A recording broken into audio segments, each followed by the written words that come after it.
सरकार को एक कानून लाना चाहिए कि कंटेंट मॉनिटर किया जाए।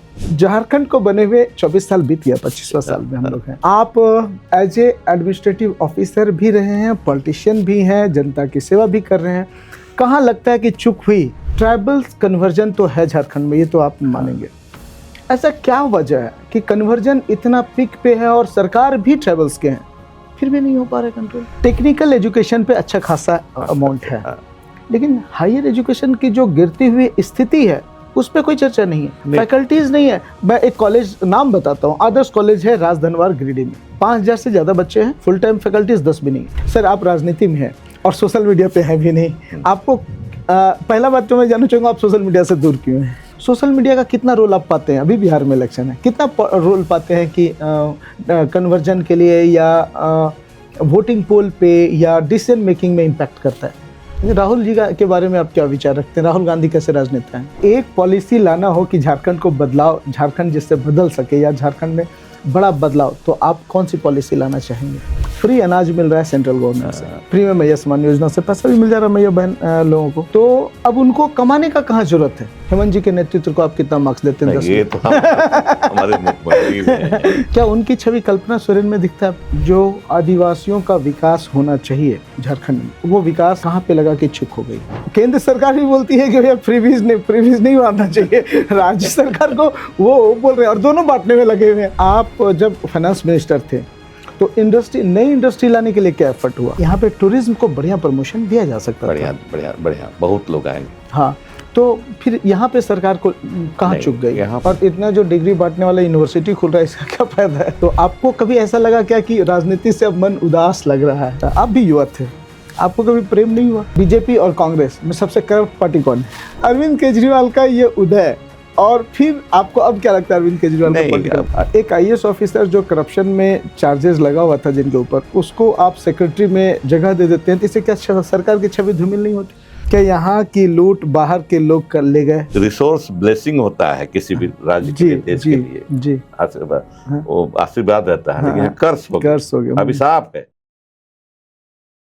नमस्कार दोस्तों, आज के पॉडकास्ट में कांके टॉक्स में हमारे बीच हमारे मेहमान हैं एक जनसेवक, एक IPS, एक ईमानदार छवि, एक ऐसा व्यक्ति जो झारखंड की राजनीति में एक गरिमामयी उपस्थिति दर्ज करते हैं, जिन्होंने IPS की नौकरी छोड़कर जनता की सेवा का जिम्मेवारी उठाया है। एक ऐसे व्यक्ति जो झारखंड में वित्त मंत्रालय को अपनी कर्मठता से, अपनी ईमानदारी से एक नई दिशा और दशा देने की कोशिश की है। आज हम बात कर रहे होंगे एक्स IPS ऑफिसर, एक ईमानदार राजनीतिक छवि वाले श्री रामेश्वर उरांव जी के साथ। सर नमस्कार, आपका स्वागत है हमारे चैनल में। कांके टॉक्स में हम बात करेंगे झारखंड के बारे में, राजनीति के बारे में, और हाँ, हम सारे युवाओं के बारे में, कि युवाओं के बारे में सरकार क्या सोचती है और किस तरह का स्कीम हमारे लिए ला रही है, किस तरह की योजनाएं हमारे लिए बना रही है। हम आज जानेंगे इनसे वो सारी बातें जो आप हमारे चैनल पे, हमारे रील्स पे, हमारे वीडियोस पे कमेंट करके पूछते हैं और जानना चाहते हैं। तो हम स्वागत करते हैं पहला सवाल के साथ कि सर, आपका बचपन कैसा रहा? आप ट्राइबल थे, आप उस सोसाइटी से बिलोंग करते थे जो बहुत अपलिफ्टेड फैमिली से नहीं रहा, तो अचानक से मतलब फिर IPS का जुनून और जोश कहाँ से आया था? जी देखिए, मैं डाल्टनगंज से जी 6-6.5 किलोमीटर पूर्व एक गांव है चियाकी जी, वहाँ से आता हूँ। अच्छा, वहाँ मेरा घर है। परिवार कहूँगा कि बहुत गरीब परिवार नहीं था। जमीन हमारे दादा को बहुत थी, स्पष्टतः मेरे पिताजी, चाचा जी को भी थी जमीन, और खेतीबाड़ी अच्छी होती थी। लेकिन पलामू जानते हैं आप, वृष्टि छाया में पड़ता है। वर्षा होती थी, नहीं भी होती थी, फिर भी खाने पीने की दिक्कत नहीं थी परिवार में, और इसलिए हमारा पढ़ाई बहुत दिक्कत हमको नहीं होना पड़ा, परिवार को दिक्कत नहीं हुआ हमको पढ़ाने में। हमको पढ़ाया, डाल्टनगंज में पढ़े, डाल्टनगंज में रहते थे 8वां क्लास से, और वहीं पढ़े, मैट्रिक किए, BA किए, फिर MA के लिए पटना गए। किस साल आप MA किए? MA किए हैं 67-69 बैच था। अच्छा, पटना यूनिवर्सिटी का, हाँ 67-69। लेकिन थोड़ी परीक्षा देर हो गई थी तो 70 में परीक्षा हुई इकोनॉमिक्स की, और मैं वहाँ सेकंड क्लास कहलाता है वो पास किया वहाँ, और फिर कॉम्पिटिटिव एग्जाम की तैयारी के लिए चला गया दिल्ली। वहीं तैयारी किया, और तैयारी क्रम में मैं 3 परीक्षाएं दिया।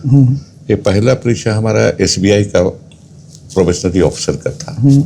दूसरा एग्जाम था, वो था इंडियन इकोनॉमिक सर्विस का, और इसी में रहते हुए इंडियन पुलिस सर्विस का भी दिए। इत्तेफाक से तीनों में हम compete किए थे, SBI प्रोबेशनरी ऑफिसर में और इंडियन इकोनॉमिक सर्विस में। ये दोनों का अपॉइंटमेंट लेटर करीब 15 दिन के अंदर आया, एक साथ आया। तो हमने प्रेफर किया इंडियन इकोनॉमिक सर्विस, क्योंकि मुझे दिल्ली में रहना था, फिर आगे पढ़ाई करना थी, आगे परीक्षा देनी थी। तो मैं दिल्ली में ही रहा, उसमें रहा, साल भर रहा। उसी दरमियान इंडियन पुलिस सर्विस का एग्जाम दे दिया था, उसमें compete किया तो आ गया, इसमें पुलिस सर्विस में आ गया। 72 बैच का मैं इंडियन पुलिस सर्विस का पदाधिकारी रहा, और फिर जगह जगह मेरी पोस्टिंग हुई, और फिर यहाँ अंतिम पोस्टिंग रही मेरे ADG पुलिस हेडक्वार्टर्स में यहाँ रहे हमारे झारखंड। इसका मैंने वही इस्तीफा दिया 2004 के जनवरी में। 1 फरवरी से उसको स्वीकार किया भारत सरकार ने, और मैं राजनीति में आ गया। अच्छा, 67-69 में MA हुआ। सर, उस जमाने में जब लोग पढ़ना नहीं चाहते थे या जानकारी नहीं थी, तो कुछ तो बात होगा जो आपको डाल्टनगंज से, जैसे चियांकी जैसे एरिया से उठा के आप पटना चले गए। इसमें योगदान तो मेरे माता पिता का, मेरे भैया भाभी का, और मेरे एक शिक्षक थे प्रोफेसर SK सिंह, जो जिले कॉलेज में इकोनॉमिक्स पढ़ाते थे। बहुत ही तेज शिक्षक, बहुत अच्छा शिक्षक उसको मानते थे हम लोग उनको। फिर वहाँ से चले गए थे दिल्ली यूनिवर्सिटी में चले गए थे, उनका श्रेय जाता है। ग्रेजुएशन करने के बाद मेरी इच्छा थी कि रांची आके पढ़ूँ मैं MA इकोनॉमिक्स में, लेकिन उन्होंने कहा कि नहीं, तुम रांची मत जाओ, पटना जाओ, इकोनॉमिक्स की पढ़ाई पटना में बढ़िया होती है। तो बोला कि खर्च का सवाल उठेगा, पटना में पता नहीं हमारे माता पिता, भैया भाभी दे पाएंगे नहीं दे पाएंगे, और जाने देंगे भी कि नहीं। तो कहे कि चलो तुम्हारे पिताजी से मिला दूंगा। गाँव आए और पिताजी को बोले वो, तो पिताजी बोले कि देखिए पटना में तो खर्च बढ़ जाएगा, रांची में तो दाल चावल वगैरह का भेजेंगे और कुछ पैसे दे देंगे, तो यहाँ आसान है हमारे लिए। तो फिर मैं समझा कि अब तो रांची ही पढ़ना पड़ेगा, तो इनकार कर दिए। लेकिन जब रांची में एडमिशन के लिए चलने लगे हम, पिताजी पूछे कहाँ जा रहे हो, तो मतलब कि जा रहे हैं रांची में एडमिशन कर लेने के लिए। तो नहीं, तुम्हारा गुरु बोला है पटना पढ़ने के, तो वहीं जाओ। अच्छा। और इत्तेफाक के उस समय पटना यूनिवर्सिटी में एडमिशन का सिलेक्शन चिट्ठी मुझे मिल गई। अच्छा। और मैं कहा कि ये इत्तेफाक है कि अब मुझे पटना ही जाना पड़ेगा, तो मैं पटना चला गया, वहाँ 2 साल पढ़ा। यही है। आपके एजुकेशन और कामयाबी के लिए आप किसको क्रेडिट देना चाहेंगे? देखिए, सबसे ज्यादा क्रेडिट हमारी भाभी का है। अच्छा। स्वर्गीय भाभी हमारे थी, उनका। वो पता नहीं क्यों हमको पढ़ते देखना चाहती थी। क्या बात है, क्या भैया भी थे, पिताजी भी थे। भाभी खुद कितनी पढ़ी लिखी थी? खुद अनपढ़ थी। अच्छा। खाली उसको हम सिखा दिए थे, जगिया नाम था, तो जगिया लिख लेती थी बस। अच्छा। सिखा दिए थे। अच्छा। जगिया लिखती थी बस। Wow, great. लेकिन पता नहीं कहाँ से आया, माँ भी पढ़ाना चाहती थी। ये 2 हमारे जीवन में, माँ और मेरी भाभी, माता के समान ही भाभी थी, बड़ी थी बहुत। ये दोनों का ज्यादा जोर था मेरी पढ़ाई में। माँ तो जब हम डाल्टनगंज से आते थे गांव, शनिचर के दिन आते थे, इतवार रहते थे, सोमवार को सुबह चले जाते थे, बहुत दूर नहीं था, पैदल चले जाते थे। तो माँ जो थी 4 बजे भोर में जब मुर्गा बांक देता है तो उठती थी अपने और उठ करके लालटेन जलाती थी। अच्छा। और कहते थे कि पढ़ो बेटा। वाह। हम तो गजब का हमको था पढ़ने का, हमको कौन ताकत कोई शक्ति होगी जो इस ओर हमको ले जा रही थी। और माँ भाभी दोनों मिल करके हमको पढ़ाना चाहते थे अंत तक। तो ये तो कहूँगा कि कुछ है ताकत जो इनको इशारा करता था इन दोनों को। और खर्च तो देते थे पिताजी और भैया ही देते थे, लेकिन इन लोगों का प्रेरणा बहुत था पढ़ाई में। पिताजी का क्या पढ़ाई था, कितना पढ़ाई वो पढ़े लिखे नहीं थे। अच्छा। ब्रिटिश पीरियड में हुआ का सरकार स्कूल खोली जगह जगह। इत्फाक से मेरा घर बड़ा था तो बाहर का जब बरामदा होता है वहीं स्कूल चलता था। बल्कु उराव जी यहीं गुमला के रहने वाले थे, कोई टीचर वहाँ बन के गए थे। मेरे घर में रहते थे और यहीं टोला गांव के लोग जुटते थे लड़के पढ़ने के लिए। क्लास 10 तक था। वहीं पिताजी पढ़े थे कुछ, लेकिन बहुत बढ़िया नहीं पढ़ पाते थे। अब जैसे कहना होता रामचरितमानस पढ़ते थे वो। जैसे कि पढ़ना हुआ था राम पढ़ना था, मैं राम करते थे। इस तरह से पढ़ते थे। छोटे चाचा पढ़े लिखे थे, 4था क्लास पास के, फेल हमको याद नहीं है, लेकिन 4था से आगे नहीं बढ़े वो भी। तो वो बढ़िया पढ़ लेते थे। अच्छा। भैया हमारे 5वां तक थे तो वो और बढ़िया पढ़ लेते थे। तो इस तरह से पढ़ाई का माहौल नहीं था। वो चचेरा भाई थे छोटे चाचा के लड़के, वो जाके 10वां में फेल हो गए, इस बार पढ़ाई छोड़ दिए। तो पढ़ा लिखा नहीं था कोई, लेकिन पता नहीं कैसे हुआ कि हम पढ़ते चले गए। और लोग को उत्साह भी हुआ जब उस समय 1963 में मैट्रिक में फर्स्ट डिवीजन हमको आया। तो लोगों का और उत्साह हमारे गार्जियन को बढ़ा। लोगों गांव के लोग भी आए, अब बोले कि नहीं इसको पढ़ाइए, बढ़िया है पढ़ने में, इसको जितना पढ़ता है पढ़ाइए। हमारे माता पिता को, भैया भाभी को बोले लोग। तो इस तरह से माहौल बनते गया मेरी पढ़ाई का। अच्छा सर, आप जब 71-2 में IPS क्वालिफाई कर चुके थे तो आपकी पहली पोस्टिंग तो बिहार ही हुई होगी? बिहार में हुई। बिहार आए हम। लेकिन ट्रेनिंग के लिए रांची ही आए हम। अच्छा। हाँ, जैकब साहब से थे। जैकब साहब सीनियर एसपी थे यहाँ। 73 दिसंबर में आए हम और के जैकब साहब सीनियर एसपी थे, ट्रेनिंग किए हैं। ओके। और फिर 1 साल की ट्रेनिंग होती थी, लेकिन 1 साल पूरा नहीं हुआ। 9 महीने में मेरी पोस्टिंग SDPO ASP सासाराम हो गई। अच्छा। उसमें 74 में आंदोलन का समय था, जयप्रकाश जी के नेतृत्व में आंदोलन चल रहा था। तो तोड़ फोड़ काफी हुआ सासाराम में। अच्छा। तो वहाँ के तत्कालीन DSP थे, उनको हटा करके सरकार ने मुझे भेजा। अच्छा। अच्छा, उससे रिलेटेड कोई मेमोरी शेयर करना चाहेंगे आप हमारे ऑडियंस के साथ? क्योंकि उस मोमेंट को लोग आज भी याद करते हैं और हम लोग तो जानते भी नहीं है। नहीं, बहुत सा है। इसके बाद तो देखिए वहाँ रहे। इसके बाद लॉ एंड ऑर्डर अपना DC थे, DM थे उस समय, SDO थे, सबके साथ हम लोग मिल करके संभालते थे। माहौल था आंदोलन का, जबकि जयप्रकाश जी के नेतृत्व में आंदोलन चल रहा था और रोज न रोज कुछ न जुलूस धरना होते रहता था। तो साथ साथ रहते थे, लेकिन तरीके से संभालते थे हम लोग। कभी लाठीचार्ज वगैरह नहीं करते थे। बच्चे ज्यादातर छात्र थे, युवा थे उसमें, तो उनके साथ बढ़िया से पेश आना पड़ता था, समझाना पड़ता था। अलग अलग तरीका था। एक तो बच्चों को सड़क पर चढ़ा दिया। बच्चे लोग 4था 5वां में पढ़ने वाले बच्चे को GT रोड में बैठा दिया। तो गए हम। अब उसमें कुछ नहीं कर सकते हैं, न डांट सकते हैं, न कुछ कर सकते हैं। कैसे भगाया जाए? तो मेरी बुद्धि आई, हम लोग इसको क्वेश्चन पूछेंगे लोगों से, अपने भाग जाएगा। हमने शुरू किया। SDO थे, यही रांची के रहने वाले थे ना, प्रसाद साहब, MM प्रसाद नाम था, रांची के रहने वाले थे। तो दोनों हम लोग गए तो बोले कि कैसे करेंगे हम लोग? तो भेज तो दिए गए, DC साहब भेज दिए हैं, लेकिन बचपा सबको क्या करेंगे हम लोग? चलिए ना, कुछ तो करना पड़ेगा ना, अब ड्यूटी है तो करना पड़ेगा। तो कहे लड़कों से शुरू किया, ए बाबू बोलो तो भारत का प्रधानमंत्री कौन है? तो इधर उधर देखे, जानता नहीं था, भाग गया। नहीं जानता है तो उसको शर्म लगी, भागा। फिर दूसरे से पूछे दूसरा क्वेश्चन, राष्ट्रपति कौन है, ये भागा। इस से करते करते 15-20 मिनट में सभी लड़के भाग गए। अच्छा, कुछ नहीं करना। क्या बात है, बहुत इंटरेस्टिंग होता था उस जमाने में, इंटरेस्टिंग था। फिर एक नेता थे, युवा नेता थे, वो जाम करा दिए और उसमें सीआरपी तब तक आ गए थे, सीआरपी का डिप्यूटेशन हो गया था। और अड़ गए कि नहीं हटेंगे, गए हम लोग, हम और एसपीओ दोनों नहीं हटेंगे। वो किसी मजिस्ट्रेट का वो हाथ पकड़ लिए।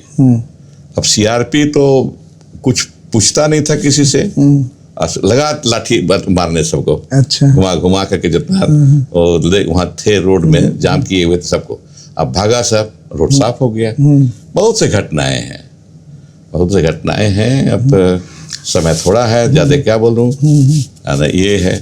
लेकिन उसी समय इमरजेंसी भी लगा, इमरजेंसी पीरियड में भी हम रहे, वहीं पर रहे। अब इमरजेंसी पीरियड में लेकिन अत्याचार नहीं किए। डीसी भी, हमारे डीएम भी बहुत, डीसी कहते हैं बार बार, क्योंकि यहाँ डीसी कहते हैं, उधर तो डीएम होते हैं। पूनन साहब डीएम थे हम लोग के, वो भी इस मत के थे, केरल के रहने वाले। अच्छा। इस मत के थे कि हम लोग ठीक है, इमरजेंसी लगाई है, कोई सड़क पर आ नहीं सकता, 5 से ज्यादा आदमी निकल नहीं सकता, अपनी जगह पर है, लेकिन हम लोग अत्याचार नहीं करेंगे। अच्छा। कोई एक्सेस नहीं करेंगे। हम लोग तीनों चारों आदमी एक मत के थे और कोई एक्सेस नहीं होने दिए। अच्छा। चला, हमने जो ड्यूटी थी हम लोग को पूरा किया, लेकिन एक्सेस किसी भी तरह के नहीं होने दिए। सर, एक चीज जानना चाहेंगे, आप 1975 का इमरजेंसी देखे हैं। हाँ। और अभी भी लोग बोलते हैं मोदी जी के दौर में, इस शासन काल में इमरजेंसी हम लोग तो देखे भी नहीं, जानते भी ज्यादा नहीं है। जो भी मैं आप जैसे लोगों से सुना हूं, तो उस दौर का इमरजेंसी और अभी के दौर का में क्या फर्क महसूस करते हैं? कोई देखिए, उस समय फंडामेंटल राइट सस्पेंडेड हो गया था। आज कहेंगे कड़ाई है, सस्पेंड तो नहीं है ना फंडामेंटल राइट, बिल्कुल हम लोग एंजॉय करिए रहे। बिल्कुल बिल्कुल, उसमें सस्पेंड हो गया था। अब कुछ बोल नहीं सकते हैं, और 4 से ज्यादा आदमी आप चल भी नहीं सकते हैं, ऐसे ही चलना हो तो नहीं चल सकते।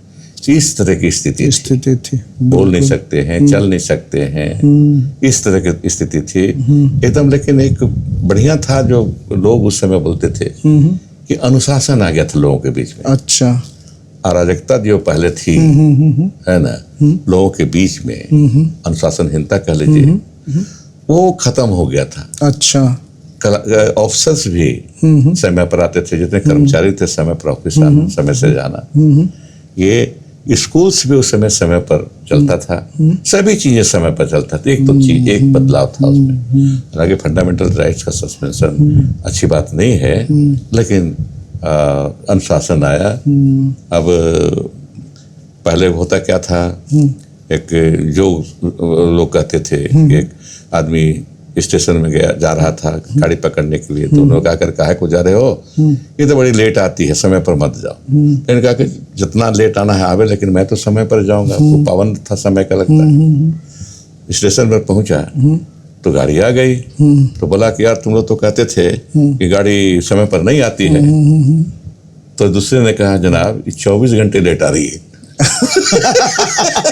24 घंटे लेट आ रही है। तो कल आना था इतने बजे, अब आज आ रही है। इस तरह से था। आज मोदी जी का कड़ाई है, नहीं ऐसे बात नहीं है, खलता है लोगों को, दो मत नहीं है, लेकिन वो पीरियड अलग था, ये पीरियड अलग है। अच्छा, एक दो चीज में यहाँ पे दो सवाल है जो दोनों से को रिलेट करता है। एक कि उस समय के जो नेत्री थी इंदिरा गांधी जी, और अभी के जो माननीय प्रधानमंत्री जी हैं, उन दोनों में क्या समानताएं और असमानताएं आप चूंकि दोनों को देखे हैं, क्या महसूस करते हैं? देखिए, दोनों अलग अलग व्यक्तित्व दोनों का है। अच्छा।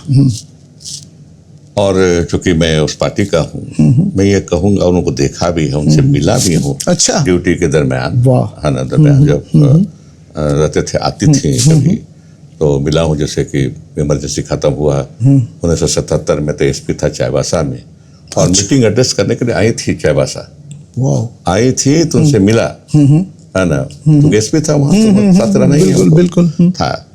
तो व्यक्तित्व कुछ अलग था। अच्छा। व्यक्तित्व तो बहुत अलग था। एक शासक की छवि उनमें भी थी, शासक की छवि कड़क के साथ, और लेकिन बोलने के लिए तो बहुत मीठा बोलती थी वो भी। अच्छा, बहुत मीठा बोलती थी, कड़क थी उसमें। और मोदी जी भी अच्छे हैं, कहेंगे हम लोग के प्रधानमंत्री हैं। बिल्कुल। हमको सबको सम्मान देना है, लेकिन व्यक्तित्व अंतर है दोनों में। अच्छा, तो ये भी अनुभव भी काफ़ी है।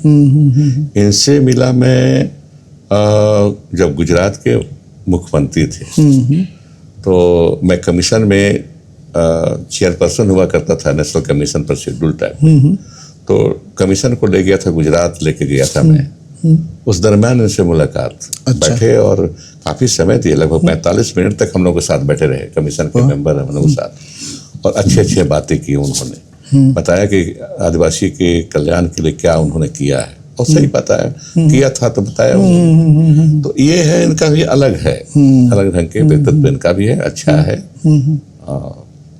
अच्छा, आज का जो सोशल मीडिया का जमाना है सर, जिसमें लोग कुछ भी किसी को भी लिख देते हैं। जैसे मैं चूंकि सोशल मीडिया पे थोड़ा समय देता हूँ, ठीक है, और आप नहीं हैं, हम क्या देखते हैं कि लोग बहुत एब्यूजिव लैंग्वेज यूज कर रहे हैं, ठीक है। तो क्या आपको लगता है कि इस समय जब आप सोशल मीडिया आपके हाथ में है, मोबाइल है, डेटा है, तो इतना एब्यूजिव होने के बजाय सरकार को एक कानून लाना चाहिए कि कंटेंट मॉनिटर किया जाए? देखिए, सरकार मॉनिटर करती है, हाँ, लेकिन आप देखते होंगे कि अगर कोई मॉनिटर किया और उस पर कार्रवाई करनी पड़ी, तो अभी हाल में ही देखे होंगे कि लोग सुप्रीम कोर्ट पहुंच जाते हैं। बिल्कुल बिल्कुल। सुप्रीम कोर्ट ने अच्छा किया, बोला कि ठीक है, स्वतंत्रता है बोलने की, लेकिन अनाप शनाप बोलने की स्वतंत्रता नहीं है। एकदम सही, बिल्कुल। उसको कटेल किया जाना चाहिए, उसको रोका जाना चाहिए। सलाह दिया, बढ़िया सलाह दिया सुप्रीम कोर्ट ने उसको। तो अनाप शनाप नहीं बोलना चाहिए, स्वतंत्रता है, स्वतंत्रता नहीं है, इस बात को समझना चाहिए। तो क्या कानून लाना चाहिए सरकार को कि भाई सोशल मीडिया को भी आप मॉनिटर करने का एक रूल बनाएं? नहीं, वो किया जा सकता है, लेकिन फिर कहेंगे कि फिर इमरजेंसी लग गया, हम नहीं चाहते, हम जो बोलना चाहते हैं नहीं बोल पा रहे हैं। अच्छा, बोलने का मतलब, जैसे मैं एकदम ओपनली बोलता हूँ कि एक सोशल मीडिया पे एक शो आता है, इंडियाज गॉट टैलेंट, और आप कुछ भी अब्यूजिव बोल देते हैं, ठीक ना, कोई जिम्मेवारी नहीं है आपकी। तो इस तरह के कंटेंट को तो कर्ब करने के लिए कुछ तो पॉलिसी सरकार को लाना चाहिए। मैं इस मतलब हूँ कि डिसिप्लिन तो होना चाहिए, बोलने का आजादी हो, लेकिन अब शब्दों के व्यवहार बोल में नहीं होना चाहिए। बिल्कुल। किसी को दिल दुखाना नहीं चाहिए। जब अहिंसा की बात करते हैं इस देश में हम लोग, तो अहिंसा के लाठी मारना, गोली मारना नहीं ना है। अहिंसा तो मुंह से भी कर सकते हैं, बिल्कुल, तीखा बोल करके, अपशब्द बोल करके आप किसी के दिल को दुखा सकते हैं, ये भी तो हिंसा हुई। बिल्कुल बिल्कुल, ये है। तो आगे देखिए, अभी का एक स्टेज होता है, स्टेज ये है, अभी है, धीरे धीरे बदलेगा, लोग बढ़िया हो जाएंगे, अच्छे हो जाएंगे, समय लगेगा। कितना परिवर्तन हो रहा है। जिस समय मैं पढ़ता था उस समय 50s में, 60s में, और आज में कितना परिवर्तन हो गया है। अब हम बोल रहे हैं, आपके साथ बैठ करके फिर दिखाइएगा, उस समय तो सब था नहीं। बिल्कुल सही बात है। सर, एक मूवमेंट था जेपी मूवमेंट, दूसरा मूवमेंट जो हम लोगों ने देखा अन्ना हजारे मूवमेंट, ठीक है, दोनों में क्या अंतर आप और समानता पाते हैं? देखिए, जेपी मूवमेंट एक पूरे देश में परिवर्तन का था। वो जेपी चाहते थे, जयप्रकाश चाहते थे संपूर्ण क्रांति हो, कार्य में संपन्न हो, बोली में हो परिवर्तन, जीवन में हो, सभी तरह से, सरकार में हो, नागरिकों में भी हो, परिवर्तन हो, सब में परिवर्तन हो। एक बेहतर दुनिया की ओर चले हम, बेहतर समाज बनाए हम। उनकी सोच ये थी, उनसे भी मिला था मैं। अच्छा, एस तक ट्रेनिंग में 74 में यहीं पर तो आए थे। अच्छा, जबरदस्त, आधा शहर टूट के बारी मैदान में, यहाँ पर कलेक्ट्रेट जहाँ बना हुआ है, वहीं मीटिंग थी उनकी। आया था, पूरा भरा हुआ था, तो ड्यूटी में था मैं। दूसरे दिन ये वर्मा जी के पास चीफ से में ठहरे थे, वर्मा जी इंजीनियर थे, उनके यहाँ ठहरे थे, उनके रिलेटिव थे, उनके यहाँ ठहरे हुए थे। तो सुबह में खंजन लाल IAS थे, वो SDO थे यहाँ, तो दोनों गए मिलने के लिए उनसे। अच्छा। हाँ ना, बड़े आदमी हैं, चलो मिले, क्या बोलते हैं, कैसे बोलते हैं। तो हमने पूछा कि सर आप तो अहिंसा की बात कर रहे थे अपने भाषण में कल, लेकिन आप तो खुद हिंसा पर शुरू में जब क्विट इंडिया मूवमेंट हुआ था तो हिंसा पर ही जोर देते थे। आप हजारीबाग जेल में भी बंद थे।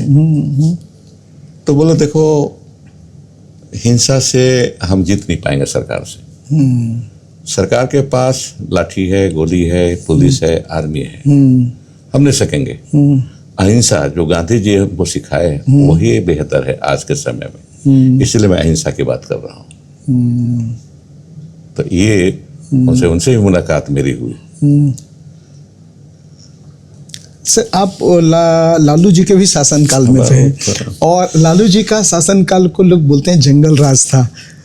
क्या सच्चाई है? विश्वास एक करके कोई अधिकारी हुआ करते थे, उनकी पत्नी को लेके काफ़ी स्टोरीज हैं इंटरनेट पे। आप थोड़ा सा अगर आप अपने जानकारी को हम लोगों से शेयर करना चाहें। देखिए, मैं तो लालू जी का प्रशंसक हूँ। लालू जी के साथ रहने का मौका मुझे मिला। अच्छा।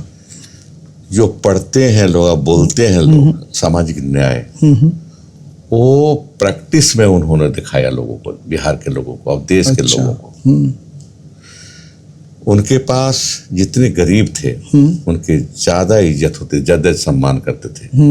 नीचे वर्ग के लोग, समाज में नीचे वर्ग के लोग थे, वो जगह उनके दिल में ज्यादा जगह अपने रखते थे।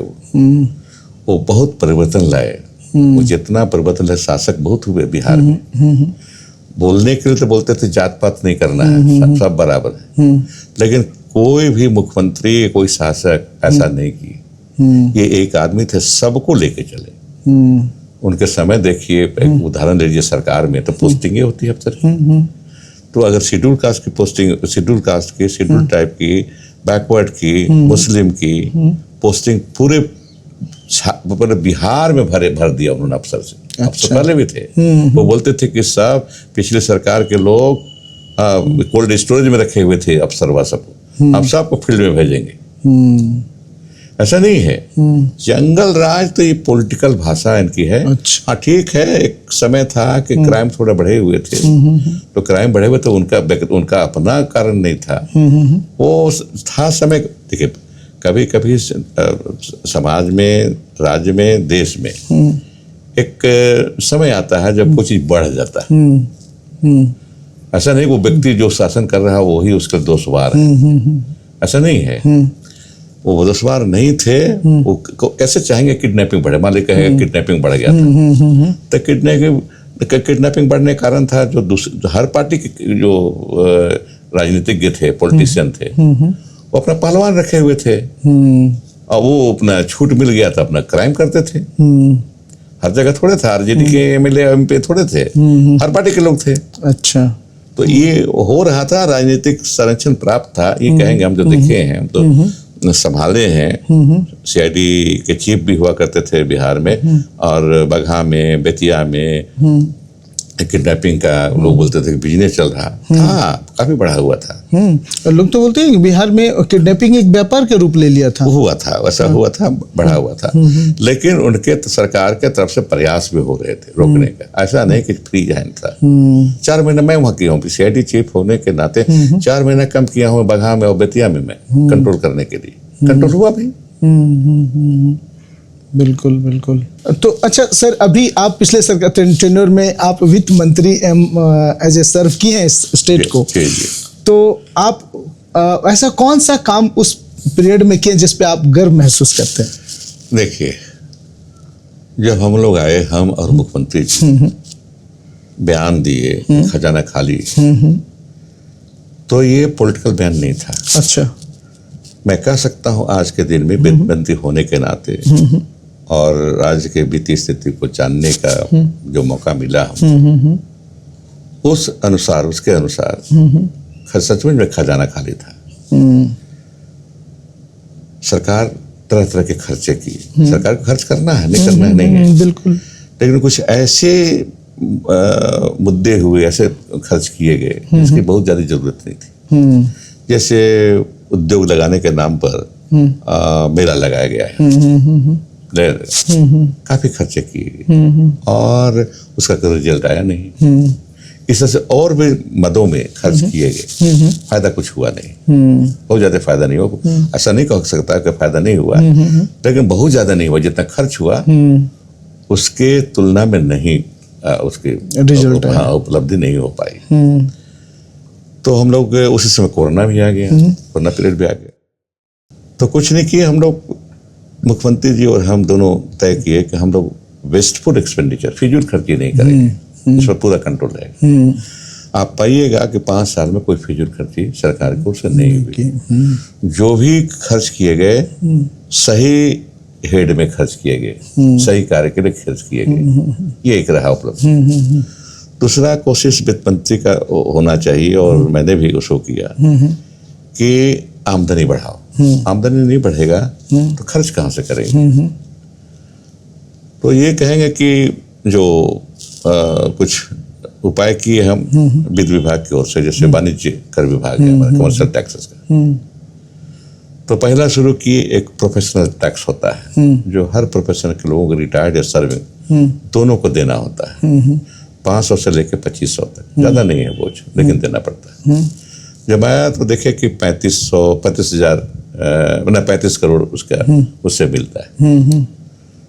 पदाधिकारी से मैंने कहा कि कैसे बढ़ाया जाए इसको, तो आगे बढ़ सकता है। अब हम लोग इसको एक अभियान चला करके जो नहीं दे रहे हैं लेकिन प्रोफेशन में लगे हुए हैं, उनसे हम लोग टैक्स वसूलें, प्रोफेशनल टैक्स वसूल करें किए।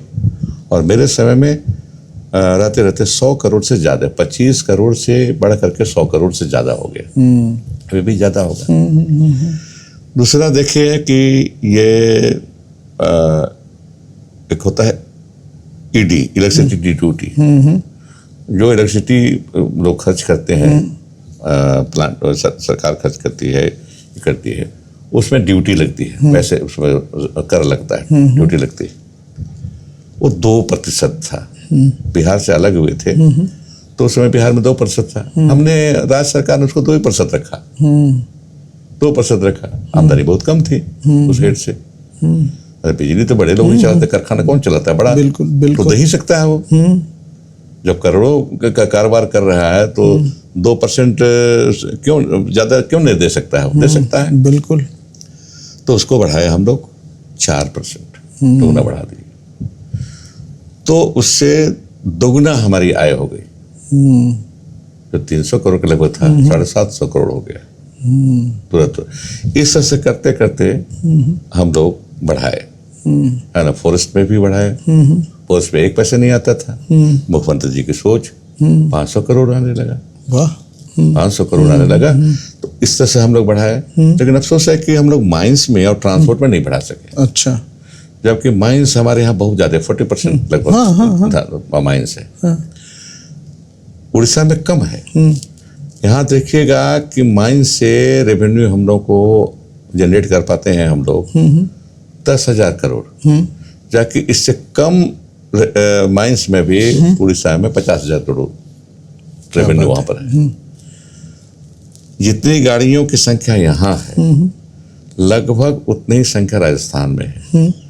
यहाँ जो रेवेन्यू आता है ट्रांसपोर्ट डिपार्टमेंट में, उसका 4 गुना है वहाँ।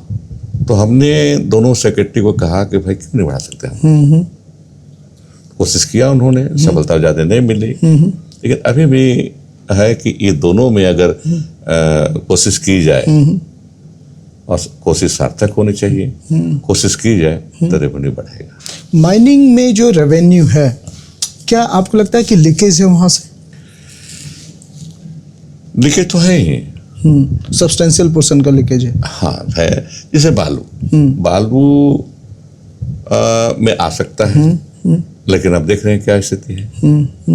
तो कहाँ कमी है? ये एडमिनिस्ट्रेशन में, मैनेजमेंट में, गवर्नेंस में कमी? गवर्नेंस में भी कमी है, गवर्नेंस में भी नहीं है। अब बालू की चोरी हो रही है, जो टैक्स मिलना चाहिए नहीं मिल रहा है, तो चोरी हो रही है। चोरी है तो गवर्नेंस को ही उसका दोष देंगे, गवर्नेंस नहीं है। तो इस तरह से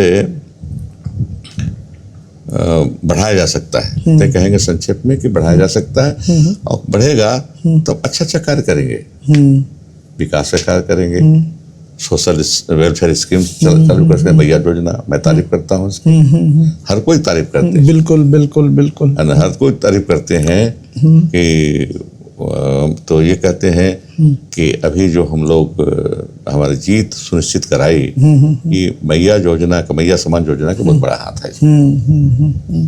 अच्छा सर, मैया सम्मान योजना में जो फंड जा रहा है, चूंकि आप वित्त में थे, तो ये तो कहीं ना कहीं से तो कट किया होगा फंड आप लोग सरकार ने, तो फिर सरकार को रेवेन्यू बढ़ाने के लिए अब सरकार क्या कर रही है? नहीं, सरकार रेवेन्यू बढ़ाने के लिए कोशिश कर रही है। चूँकि अभी नहीं हूँ तो आधिकारिक तौर पर बहुत ज़्यादा बयान नहीं दे सकता, लेकिन सरकार को जरूरत है, सरकार बढ़ाएगी, जरूर बढ़ाएगी। अच्छे सोच के पदाधिकारी हैं, अच्छे सोच के वित्त मंत्री भी हैं, मुख्यमंत्री भी हैं, जरूर बढ़ाएंगे। और नहीं तो दिक्कत हो जाएगी, नहीं बढ़ाएंगे तो इतना सोशल वेलफेयर स्कीम्स जो हम लोग चला रहे हैं उसमें दिक्कत हो जाएगी। अच्छा, आपको क्या लगता है सबसे ज़्यादा चैलेंजिंग क्या था as an IPS officer, public को डील करना या as a political leader public को डील करना? देखिए, हमारा थोड़ा सा रास्ता अलग चुने। पुलिस अफसर के रूप में भी पब्लिक को डील करने में दिक्कत नहीं हुई। अच्छा। जैसे मैंने कहा ना कि मेरा वही रहा शुरू से, अलग अपने को रखता था।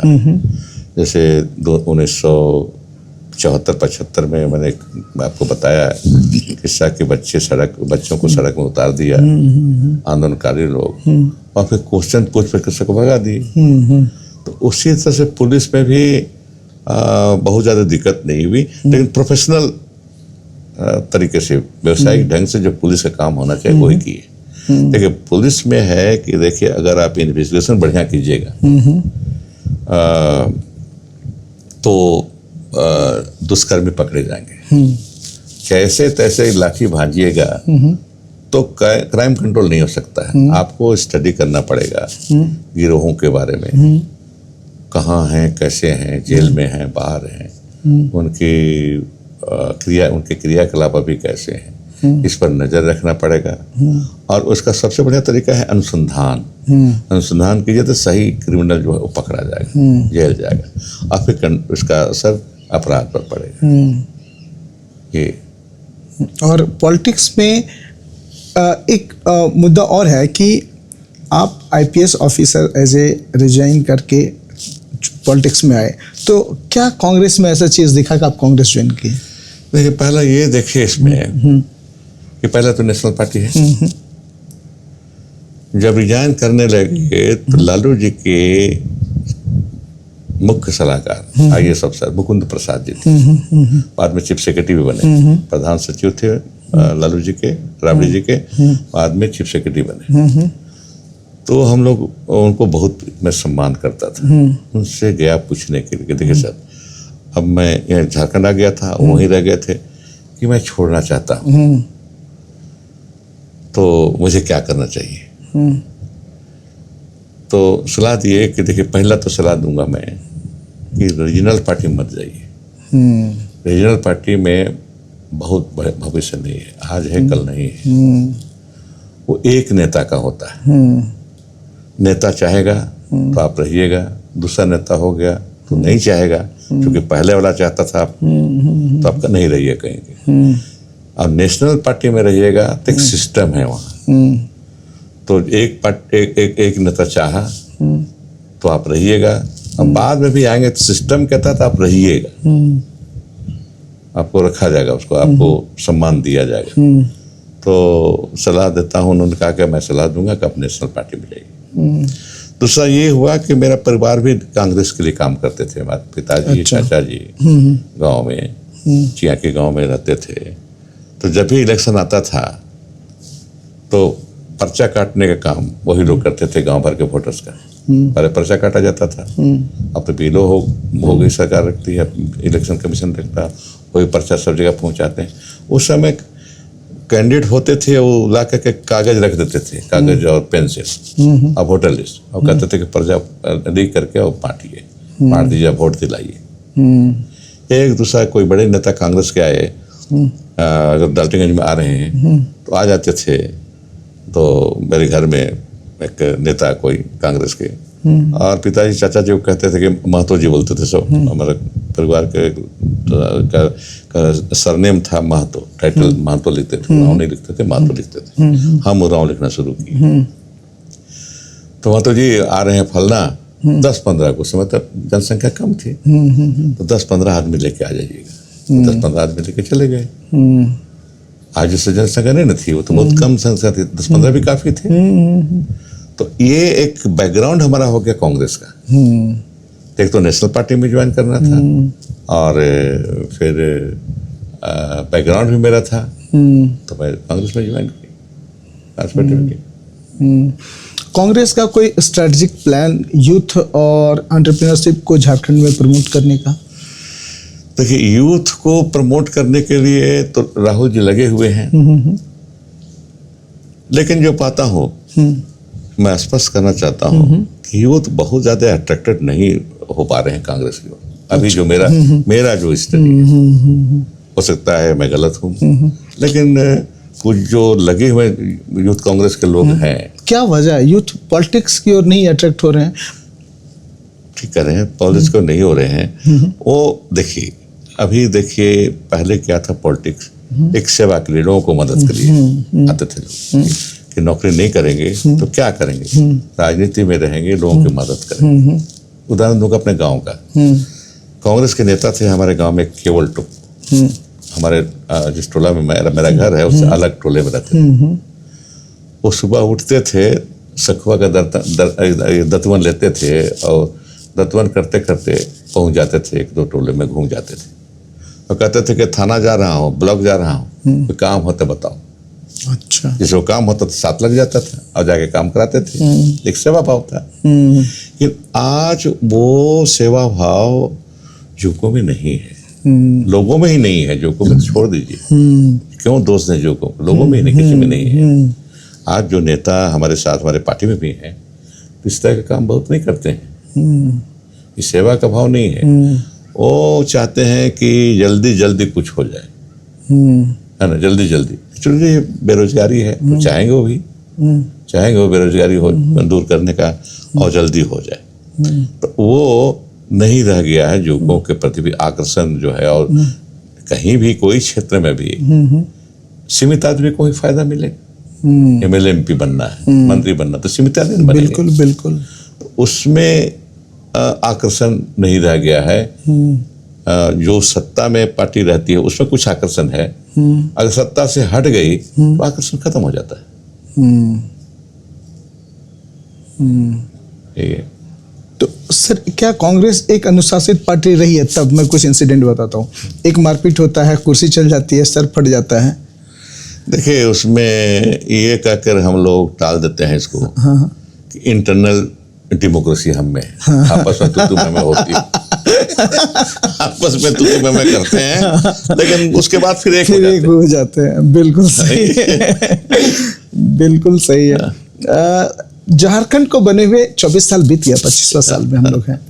आप एज ए एडमिनिस्ट्रेटिव ऑफिसर भी रहे हैं, पॉलिटिशियन भी हैं, जनता की सेवा भी कर रहे हैं। कहाँ लगता है कि चूक हुई? क्या झारखंड उस लेवल पे नहीं? आप ठीक क्वेश्चन कर रहे हैं। झारखंड जब तक बना नहीं था, आदिवासी मूलवासी दोनों में उम्मीद थी कि झारखंड बनने के बाद जो बड़े भूभाग वाले सरकार द्वारा हमारा शोषण होता, आर्थिक शोषण खास वो रुकेगा, वो पैसे यहीं रहेंगे, और हमारे जीवन में बेहतरी लाने के लिए पैसों को खर्च किया जाएगा। हो रहा है, नहीं हो रहा से बात नहीं है, हो रहा है, लेकिन जितनी उम्मीद लोगों की थी उतना नहीं हो पा रहा है। अच्छा। इसलिए अभी भी याद है, आप कहे तो याद पड़ गया। बासपी जी पत्रकार थी, उस समय प्रभात खबर में लिखती थी। झारखंड बना 15 नवंबर 2000 में, तो 3-4 दिन के बाद वो प्रभात खबर में छापी थी कि झारखंड आंदोलन के समय जो ढोल मांदर नगाड़े बजते थे, क्या बात हो कि झारखंड बनने के साथ वो बंद हो गए। लोगों को शंका हो गई जो हम उम्मीद किए थे वो होगा कि नहीं होगा, होगा कि नहीं होगा। कहीं नहीं कहेंगे हम, कहीं ना कहीं नेतृत्व में कमी रही शुरू से। किसकी नेतृत्व? बीजेपी और पूरे नेतृत्व। अच्छा, पार्टी क्यों लेंगे? हाँ, हर नेतृत्व में पॉलिटिकल लीडरशिप में, पॉलिटिकल लीडरशिप उसको संभाल नहीं पाए, उसको सही रास्ता नहीं दे पाए हम लोग। आर्थिक क्षेत्र में, सामाजिक क्षेत्र में, राजनीतिक क्षेत्र में, सांस्कृतिक क्षेत्र में भी हम सही रास्ता, सही झारखंड को आगे बढ़ाने के लिए सही रास्ता चुन नहीं पाए या दे नहीं पाए, दोनों में से। मैं कुछ चीज़ बताता हूँ आपको। मैं 12 साल से तो इस हरबू रोड में रह रहा हूँ। हाँ, आज भी बारिश होती है तो किशोरगंज चौक पूरा नाला बन जाता है। हाँ, ठीक है ना। दूसरी, विनोबा भावे यूनिवर्सिटी इतनी बड़ी यूनिवर्सिटी है, आप जान के आश्चर्य होंगे कि 7 कंस्टिट्यूएंट कॉलेज होने के बाद full time on payroll principal सिर्फ 2 हैं, फैकल्टीज नहीं है। वही तो मैंने कहा, 24 साल रास्ता नहीं दिखा पाए, नहीं सही रास्ता पकड़ नहीं पाए किसी भी क्षेत्र में। शिक्षा के बात पर ठीक है, विकास का भी क्षेत्र वही हाल है। जब कॉलेजेस की संख्या कम थी, यूनिवर्सिटी तो रांची यूनिवर्सिटी थी, अकेला थी यूनिवर्सिटी जिसमें पढ़ा, रांची यूनिवर्सिटी बिल्कुल नहीं, लेकिन व्यवस्था अच्छी थी। सभी कॉलेजों में प्रिंसिपल थे, शिक्षक थे, है ना। ट्यूशन फी लगता था, आज नहीं लगता है शायद। ट्यूशन फी लगता था, सबसे भी ट्यूशन फी देते थे और पढ़ाई बढ़िया होती थी, रेगुलर होती थी। आज नहीं, जिस कॉलेज में पढ़ा हूँ मैं, एक बार सोचा 4-5 साल पहले कि चलूं वहाँ देखूं लड़के कैसे पढ़ रहे हैं, प्रिंसिपल से भी लूंगा, प्रोफेसर लोगों से भी लूंगा। बहुत गैप हो गया है। तो एक लड़के को कहा जो पढ़ता था, बोला कि चलो तुम्हारे कॉलेज में चलेंगे, हमारा कॉलेज तुम्हारा कॉलेज एक ही है, चलेंगे जीएलए कॉलेज डालेंगे, देखेंगे जरा। बोला कि चाचा कहाँ जाइएगा, बंद है वो। बोला बंद का जी का बंद है, जो कुछ छुट्टी तो नहीं है। नहीं, आजकल तो नोटिस निकलता है कि इकोनॉमिक्स का क्लास इतना तारीख से इतना तारीख तक चलेगा। ये हालत है।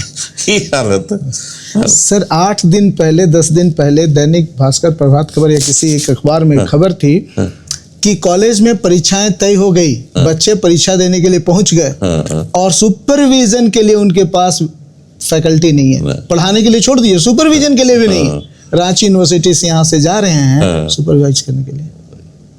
यही स्थिति है। मैंने गजब लगता है, जब कुछ नहीं था, बिहार में थे, एक सोच थी झारखंड की, बेहतर जीवन की, बेहतर व्यवस्था की, वो नहीं हो पाया है।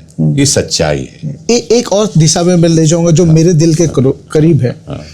ट्राइबल्स कन्वर्जन तो है झारखंड में, ये तो आप मानेंगे। ऐसा क्या वजह है कि कन्वर्जन इतना पीक पे है और सरकार भी ट्राइबल्स के हैं, फिर भी नहीं हो पा रहा कंट्रोल? देखिए, इस पर मैंने क्यों कन्वर्ट करते हैं लोग, ये मैं समझ नहीं पाता। मैं एक एग्जांपल देता हूँ सर। अभी एक मौका था, मैं आदि योगी गया हुआ था, लौट रहा था तो रास्ते में मेरे साथ फ्लाइट पे एक उरांव, सीताराम उरांव जी मिले। नाम भी मैं बता दूँ। रहने वाले कुछ गेतल हाथू के रहने वाले। वो पूछा आप कहाँ गए थे? तो मैं बोला कि मैं तो कोयम्बटूर गया था आदि योगी के पास, मुझे अच्छा लगता है तो मैं जाता हूँ ध्यान वान के लिए। उन्होंने बोला हम भी चेन्नई गए थे, हमारे क्रिश्चियन कम्युनिटी के जो हेड हैं वो पिच करने के लिए, वो ट्रेनिंग के लिए आए थे, बता रहे थे अच्छी चीज़। और हम लोग पूरी टीम है। बोले कितने लोग? 15-17 लोग। बात के कर में उन्होंने बताया, देखिए कि मैं आशीर्वाद से मुर्दा व्यक्ति को जिंदा कर देता हूँ, गौर कीजिएगा वर्ड। दूसरा, मैं डायबिटिक को ठीक कर देता हूँ, मैं कैंसर पीड़ित को ठीक कर देता हूँ, एड्स मरीज को ठीक कर देता हूँ, सिर्फ आशीर्वाद देके। मैंने बोला भैया आप तो जादूगर हैं। शंघाई वाले होंगे वो। अब आप बताइए क्या मानसिकता भाई 2025 में हो। रांची से कितना दूर होगा सर? मुश्किल से 20 किलोमीटर के डिस्टेंस में। ये प्रलोभन इस तरह से कोई भी धर्म का हो, वो उचित, उसको मैं नहीं कर सकता। वो उचित है, अनुचित सरकार है, सरकार कुछ इसको कर्व करने के लिए अपनी देखिए कहीं ना कहीं हमारी संस्कृति तो अपने आप में बहुत गरिमामय रही है, तो उसको तो प्रमोट हम कर ही सकते हैं। कर सकते हैं, एकदम करना चाहिए, कर सकते हैं, अब जागरूकता आ भी गई है। क्या इस बार सरकार इस तरह का कोई दिशा और नहीं, अपने में समाज में है, ट्राइबल समाज में ही। अब देखिए उरांव में है सरना समाज, वो लगे हुए हैं कि किसी तरह से कन्वर्सन नहीं हो, उसको रोका जाए। तो वो लगे हुए हैं लोग। मैं कन्वर्सन को अच्छा नहीं मानता है ना, ये क्यों कि मान लीजिए प्रलोभन दे के कुछ लोगों को बिल्कुल आप अपना संख्या बढ़ा रहे हैं, उचित नहीं है। किसी भी तरह का है, ओपन खुले रूप से बोलूंगा, कानून बनाया अगर बर्दाश्त कोई असर नहीं हुआ, कोई असर नहीं है, कानून से नहीं जाएगा, कानून से नहीं जाता है ये आपको शिक्षित करना पड़ेगा लोगों को। वो अट्रैक्टेड होते हैं, उनका कुछ है कारण, अट्रैक्टेड होते हैं कि वो उनके पास स्कूल्स हैं, शिक्षा का देखिए बहुत कुछ देन है मिशनरी के इस राज्य में। ये भी सही है, ये भी सच्चाई है, सच्चाई है ये। जहाँ शिक्षा की रोशनी नहीं पहुंच पाती उस जमाने में 18वीं शताब्दी में, 19वीं शताब्दी में उन्होंने स्कूल खोला महुआ डांड से। महुआ डांड में 1900 कौन साल था वो, 77-78 में एक बार गया था, पहले दफे गया था। 7 नदी पार करके गए थे, बस से गए थे, 7 नदी पार किए। वो 18वीं सदी में वहां पर स्कूल बनाए हुए था, है ना। फूटी मुंह उसी तरह से महावीर भगवान बिरसा मुंडा जी, हाँ। जिस स्कूल में इनका एडमिशन वो क्रिश्चियन स्कूल था, क्रिश्चियन स्कूल था। हाँ। तो ये स्कूल सरकार उस समय खोल नहीं पाते। सरकार तो ब्रिटिशर्स की सरकार तो थी। अभी की सरकार पे जब अभी बजट थोड़े दिन पहले पास हुआ है, हाँ। मैं बजट देख रहा था, टेक्निकल एजुकेशन पे अच्छा खासा अमाउंट है, लेकिन हायर एजुकेशन की जो गिरती हुई स्थिति है उस पर कोई चर्चा नहीं है, फैकल्टीज नहीं है। मैं एक कॉलेज नाम बताता हूँ, आदर्श कॉलेज है राजधनवार गिरिडीह में, 5000 से ज्यादा बच्चे हैं, फुल टाइम फैकल्टीज 10 भी नहीं है।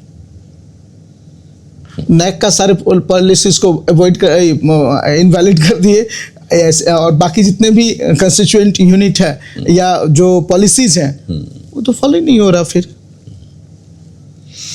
देखिए अभी व्यवस्था अच्छी नहीं है, इतना तो मानना ही पड़ेगा। जो आप उदाहरण दे रहे हैं उसी हेड के तहत आता है ये, है ना, कि व्यवस्था ठीक नहीं है। अच्छा, सरकार पे भी बकाया हम लोग जो बात कर रहे हैं, अच्छा इस पे भी थोड़ी सी प्रकाश डालेंगे। जो 1,34,000 करोड़ हम लोग बात कर रहे हैं, सरकार बोल रही है कि हमें केंद्र से लेना है, क्या इसकी सच्चाई है?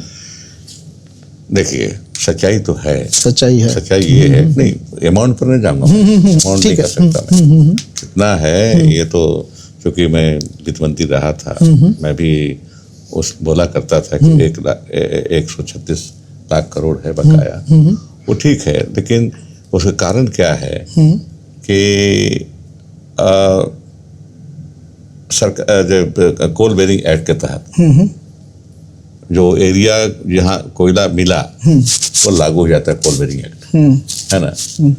और तब वहाँ सरकार का जोर नहीं चलता, राज्य सरकार का, केंद्र सरकार का या कोल डिपार्टमेंट का, कोल मिनिस्ट्री का ही चलता है। तो कोल मिनिस्ट्री खनन काम शुरू करने के पहले जो प्राइवेट रैयत हैं उनको मुआवजा देती है। अच्छा, तो सरकार की जमीन है, सरकार के मालिक तो जमीन के मालिक तो सरकार है, राज्य सरकार है, बिल्कुल कोई मुआवजा मिलना चाहिए, और देती भी दूसरी जगह में, यहाँ नहीं देती है। अच्छा, यहाँ नहीं देती है। तो ये है मुद्दा कि सरकार के पास बकाया कितना है, ये तो देखना पड़ेगा। एक सरकार के, भारत सरकार को कहा जाता था कि यहाँ के सरकार आप मांग रहे हैं, यहाँ तो बैरन लैंड को ले रहे हैं हम लोग, उर्वर जमीन तो है नहीं, एग्रीकल्चरल लैंड तो है नहीं, ये तो जंगल पहाड़ है, यहाँ खान है, जंगल पहाड़ है, तो जो रेट आप ले रहे हैं एग्रीकल्चर लैंड का रेट मांग रहे हैं, वो कैसे देंगे हम? एक आर्गुमेंट उनके तरफ से आता था उस समय। अच्छा, हाँ। लेकिन फिर भी जितना भी अमाउंट हो सरकार को, केंद्र सरकार को जोड़ कर देना चाहिए, ये मैं कहूँगा। सर आप राजनीति में हैं और सोशल मीडिया पे हैं भी नहीं, आपको पहला बात तो मैं जानना चाहूँगा, आप सोशल मीडिया से दूर क्यों हैं? देखिए सोशल मीडिया से दूर इसलिए हैं कि बहुत कुछ आता है, पढ़ना पड़ता है, गालियाँ भी लोगों को पड़ती है, जैसे आप बोलते हैं। तो क्यों मन खिन्न करें हम, है ना? नहीं जाने तो ज्यादा अच्छा है। अब बाकी पढ़ के बता ही देते हैं लोग, मैं खुद रहूं कि ना रहूं। हमारे साथ जो देखे हैं लड़का है, सोशल मीडिया में मास्टर है वो। बिल्कुल बिल्कुल। वो तो कुछ होता है तो बताता है कैसा सा लिखा हुआ है, वो ठीक है, लिखने दो। अच्छा, जो इलेक्शन आज की डेट में हो रही है, जो पॉलिटिकल इलेक्शंस है, सोशल मीडिया का कितना रोल आप पाते हैं? अभी बिहार में इलेक्शन है, कितना रोल पाते हैं कि कन्वर्जन के लिए या वोटिंग पोल पे या डिसीजन मेकिंग में इम्पैक्ट करता है? करता है, लेकिन हम कहेंगे कि अभी भी सोशल मीडिया को कितने लोग देख पाते हैं? अनपढ़, गांव में अनपढ़, उनको जानकारी नहीं है, उनको जानकारी नहीं है बहुत ज्यादा, तो उन पर तो प्रभाव पड़ना नहीं चाहिए। लेकिन एक नैरेटिव बना के पार्टी जो भी है, जो भी जिस पार्टी का भी हो, वो घूमते हैं हम लोग। हम कांग्रेस की तरफ घूमते हैं, कोई दूसरी पार्टी की तरफ घूमता है, और लोगों को एजुकेट करते हैं, शिक्षित करते हैं एक तरह से, और उसके आधार पर हम पब्लिक ओपिनियन बनाते हैं और उम्मीद करते हैं कि ये वोट में कन्वर्ट होगा, ये ओपिनियन बना देंगे। जैसे हम कहेंगे कि राहुल जी का उदाहरण देंगे। राहुल जी ये संविधान किताब लेके जगह जगह घूमे ट्राइबल इलाका में, बोला कि इलेक्शन में बीजेपी अगर आ गई 400 पार कर रही है, मालूम है कि क्यों 400 पार कर रही है, कि आएंगे तो ये संविधान बदल देंगे। तो संविधान बदल देंगे तो आपको जो अधिकार है, फंडामेंटल राइट्स है, आपका जो रिजर्वेशन है, सब खत्म हो जाएगा। दिमाग में घुस गया, इसलिए कांग्रेस को जबरदस्त वोट दिया। जो 5,000 10,000 में जीत होती थी जहां पार्लियामेंट के क्षेत्र में, वहां 1.5 लाख 2 लाख से जीत हुई, आदिवासी इलाके में खास करके बता रहे। तो असर पड़ता है, लेकिन ज्यादा प्रचार पड़ता है नेता के भाषण पर, नेता के नैरेटिव पर, वो क्या दे रहे हैं, क्या समझा रहे हैं। ये जो संविधान बदलो, वो आगे क्या होगा नहीं कर सकते, इसका असर रहेगा कि नहीं रहेगा। तो इस बार जो है राहुल जी ने कमाल किया ये नैरेटिव दे करके। राहुल जी के बारे में आप क्या विचार रखते हैं? राहुल गांधी कैसे राजनेता हैं? राजनेता हमारे ख्याल से बढ़िया है, हमारे नेता हैं, अच्छे नेता हैं, और कोशिश में है कि पार्टी को आगे ले जाए। पार्टी तो 2014 में नीचे चली गई, 19 में भी बहुत आगे बढ़ी नहीं, 24 से थोड़ा आगे बढ़ी है। बिल्कुल, तो मेहनती तो है। हाँ, मेहनती है, बहुत मेहनत करते हैं। सर, एक पॉलिसी लाना हो कि झारखंड को बदलाव, झारखंड जिससे बदल सके या झारखंड में बड़ा बदलाव, तो आप कौन सी पॉलिसी लाना चाहेंगे? देखिए, एजुकेशन पॉलिसी जिसकी आप चर्चा की, बदलाव लाना हो तो फर्स्ट स्टेप होगा एजुकेशन। सरकार सलाह मांगती है आपसे? नहीं, सलाह मांगे नहीं माने, जो है सत्तासीन, सत्ता में जो है उनको खुद जानना चाहिए, उनको खुद जाना चाहिए, उनको विचार करना चाहिए। समय काटने की जरूरत नहीं है, राजनीति में है, मंत्रिमंडल में है, समय नहीं काटे। हम विजनरी बने, विजन देखें, हमारा विजन होना चाहिए भविष्य में क्या होगा। आज का खलिज नहीं देखें, आज सत्ता में आ गए, हम चुन करके आ गए, आज आ गए ना, लेकिन हम लोगों को क्या दे रहे हैं? लोगों को देने का विजन होना चाहिए, और लोगों को देने का विजन जब हम रखेंगे, नेता रखेंगे, सत्ता में खास करके जो नेता है, देने का, जनता हमको दी है, वोट देके हमको जिताई, हम सत्ता में आ गए हैं, अब इनको 5 साल देना है, तो ये एजुकेशन है, फर्स्ट स्टेप है एजुकेशन, है ना। हम आप जो बैठे हैं एजुकेशन की वजह से, आप नहीं पढ़े होते, हम भी पढ़े नहीं होते, तो कहाँ आप कहाँ हम। सही बात है, पढ़े हैं तो एक साथ बात कर रहे हैं। एजुकेशन नौकरी नहीं भी मिली तो सोच अलग होती है उसकी, एजुकेटेड आदमी की, और अनएडुकेटेड जो है, अशिक्षित है, उसकी सोच अलग होती है।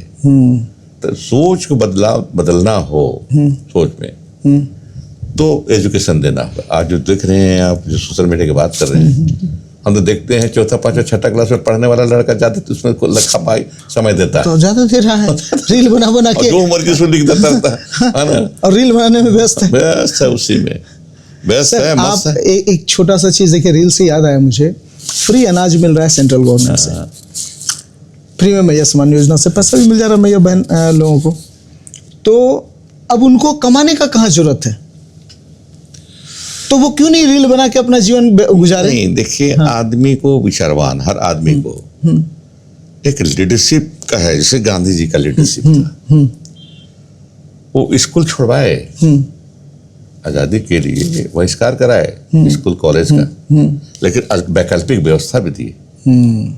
नेताओं कहा कि तुम पढ़ाओ इसको, तुम पढ़ाओ, घर में पढ़ाओ, स्कूल मत जाने दो, छुड़वा दो, लेकिन घर में पढ़ाओ, अलग से बना के स्कूल पढ़ाओ। तो जगह जगह लोगों ने पढ़ाया, पढ़ाई खत्म नहीं हुई, पढ़ाई समाप्त नहीं हुई। गांधी जी का नेतृत्व इस तरह का था। तो ये सोच हमको रखना होगा कि कैसे इसमें हम बदलाव लाए। नेतृत्व हम करें ना, हर चीज नेतृत्व पर निर्भर करता है। हेमंत जी के नेतृत्व को आप कितना मार्क्स देते हैं? ये तो हमारे मुख्यमंत्री हैं, हमारे भी मुख्यमंत्री हैं। हमारे रिश्ता एक तरह से है उनके पिताजी के साथ। जब एसपी डीआईजी आईजी हुआ करता था तो गुरुजी मेरे पास आया करते थे, मैं भी उनके पास जाया करता था। वो हमको चाचा बोलते हैं, मैं उनको भतीजा बोलता हूँ। तो उनको तो गुरुजी के बारे में आप थोड़ा हमारे यंग ऑडियंस से बताएंगे जरा। कोई भी नहीं जानता या कुछ लोग जानते होंगे, लेकिन गुरुजी के बारे में थोड़ा बताएंगे। मैं ये कहूँगा एक सेंटेंस में, अगर झारखंड में कोई मास लीडर हुआ हाल के वर्षों में जयपाल सिंह मुंडा के बाद, तो गुरुजी है मास लीडर। कहाँ नहीं गए वो, कहाँ नहीं घूमे हैं वो कहीं भी उतार दीजिए उसको पहचान जाता है कि तो शिबू सोरेन है गुरुजी। ये पहचान किसको? अब मुझे याद है एक बार वो कोडरमा गिरिडीह के बॉर्डर पे आए थे, वो देख मैया खाली घोड़े आ लियो। वो गजब की पर्सनालिटी थी। वो पर्सनालिटी कोई डेवलप, मुख्यमंत्री हो जाने से थोड़े लीडर बन जाता है। बिल्कुल, मुख्यमंत्री नहीं है वो, लीडर वही है, लेकिन झारखंड के लीडर वही है। क्या उनकी छवि कल्पना सोरेन में दिखता है आपको? नहीं, अभी बहुत अर्ली हो जाएगा कोई कमेंट देना। लेकिन वर्तमान में सत्ता में रही है तो झुकाव लोगों को रहता है। सत्ता से असली टेस्ट है, सत्ता से हट जाइए और लोगों का झुकाव आकर्षण आपकी हो तो नेतृत्व उसको नेता माना जाए। गुरु जी सत्ता में नहीं रहे, कभी नहीं रहे। मुख्यमंत्री रहे तो बेचारे को वो तो छोड़ना, रिजाइन करना पड़ा। बिल्कुल, वो चुनाव लड़े मुख्यमंत्री होकर के कि साल तो साल रहेंगे, तो हरवा दिया सब तमाड़ वाला। नहीं रहे, फिर भी नेता वही है, नेता वही है, एकमात्र नेता है। बताऊं मैं, मेरे निगाह में अगर कहिए कि मास लीडर कोई है तो आज के दिन भी गुरुजी है। बिल्कुल। एक चीज और है कि जो आदिवासियों का विकास होना चाहिए झारखंड में, वो विकास कहाँ पे लगा के चुप हो गई? मैंने कहा ना कि शिक्षा के क्षेत्र में, फिर एजुकेशन। आप देखिए कि ठीक है, अब ऐसा नहीं होना चाहिए। यही लीडरशिप का तगाजा मैं कह रहा था कि ठीक है अनाज फ्री मिल रहा है, हम लोग भी दे रहे हैं, राज्य सरकार भी दे रही है, हरा कार्ड दे करके। लेकिन लीडरशिप को चाहिए कि पेट भर के, पॉकेट भी भर के उनको इस रास्ते पर चले कि आगे बढ़े। ये रास्ता दिखा नहीं पा रहे हैं। हम भी इतने में संतुष्ट हैं सरकार में रह करके कि ये इनका पेट भर दिए, इनका पॉकेट भी भर दिए। मैं ये समान योजना देकर आयरनी देखिए कि एक केंद्र सरकार भी बोलती है कि भैया फ्रीबीज नहीं मानना चाहिए, राज्य सरकार को वो बोल रहे हैं, और दोनों बांटने में लगे हुए हैं। नहीं, तो ये बांटना बुरा नहीं है। ये वेलफेयर इकोनॉमिक्स का पार्ट है। इकोनॉमिक्स पढ़ा हूं मैं, आज का नहीं है, पुराने जमाने से है ना, पुराने आप कहानी पढ़ते होंगे। लेकिन सर ये भी तो है ना कि भाई एक आदमी को जो कमाता नहीं है या कमाने के लिए एफर्ट नहीं डाल रहा, आप उसको सब कुछ बैठे बैठे दे दिए तो फिर उसको और जरूरत खत्म हो जाती है। नहीं, आदमी का नेचर ये होता है कि आप दीजिए फिर भी उसका डिमांड बढ़ेगा। पेट भरने के बाद डिमांड बढ़ेगा, डिमांड बढ़ेगा तो ज्यादा कमाई करने की कोशिश करेगा। अच्छा, एक बार बताता हूँ कि हमारे दोस्त थे दिल्ली में एक सरदार जी, तो आपस में काफी दोस्ती थी। हमने पूछा कि देखो तुम्हारे यहाँ, तुम्हारे सिख पंजाब के जीवन दर्शन में, पंजाब के लोग, पंजाबी लोगों के जीवन दर्शन में, पंजाब के लोग और दूसरे जगह, मान लो हम बिहार के या हम राजस्थान के, क्या अंतर है बताओ? बोला कि पंजाब का लोग अगर आज 8 आना कमाया, सूखी रोटी खाया, तो कल से कोशिश करेगा वो इतना कमाऊं कि बटर मिल जाए रोटी में लगाने के लिए।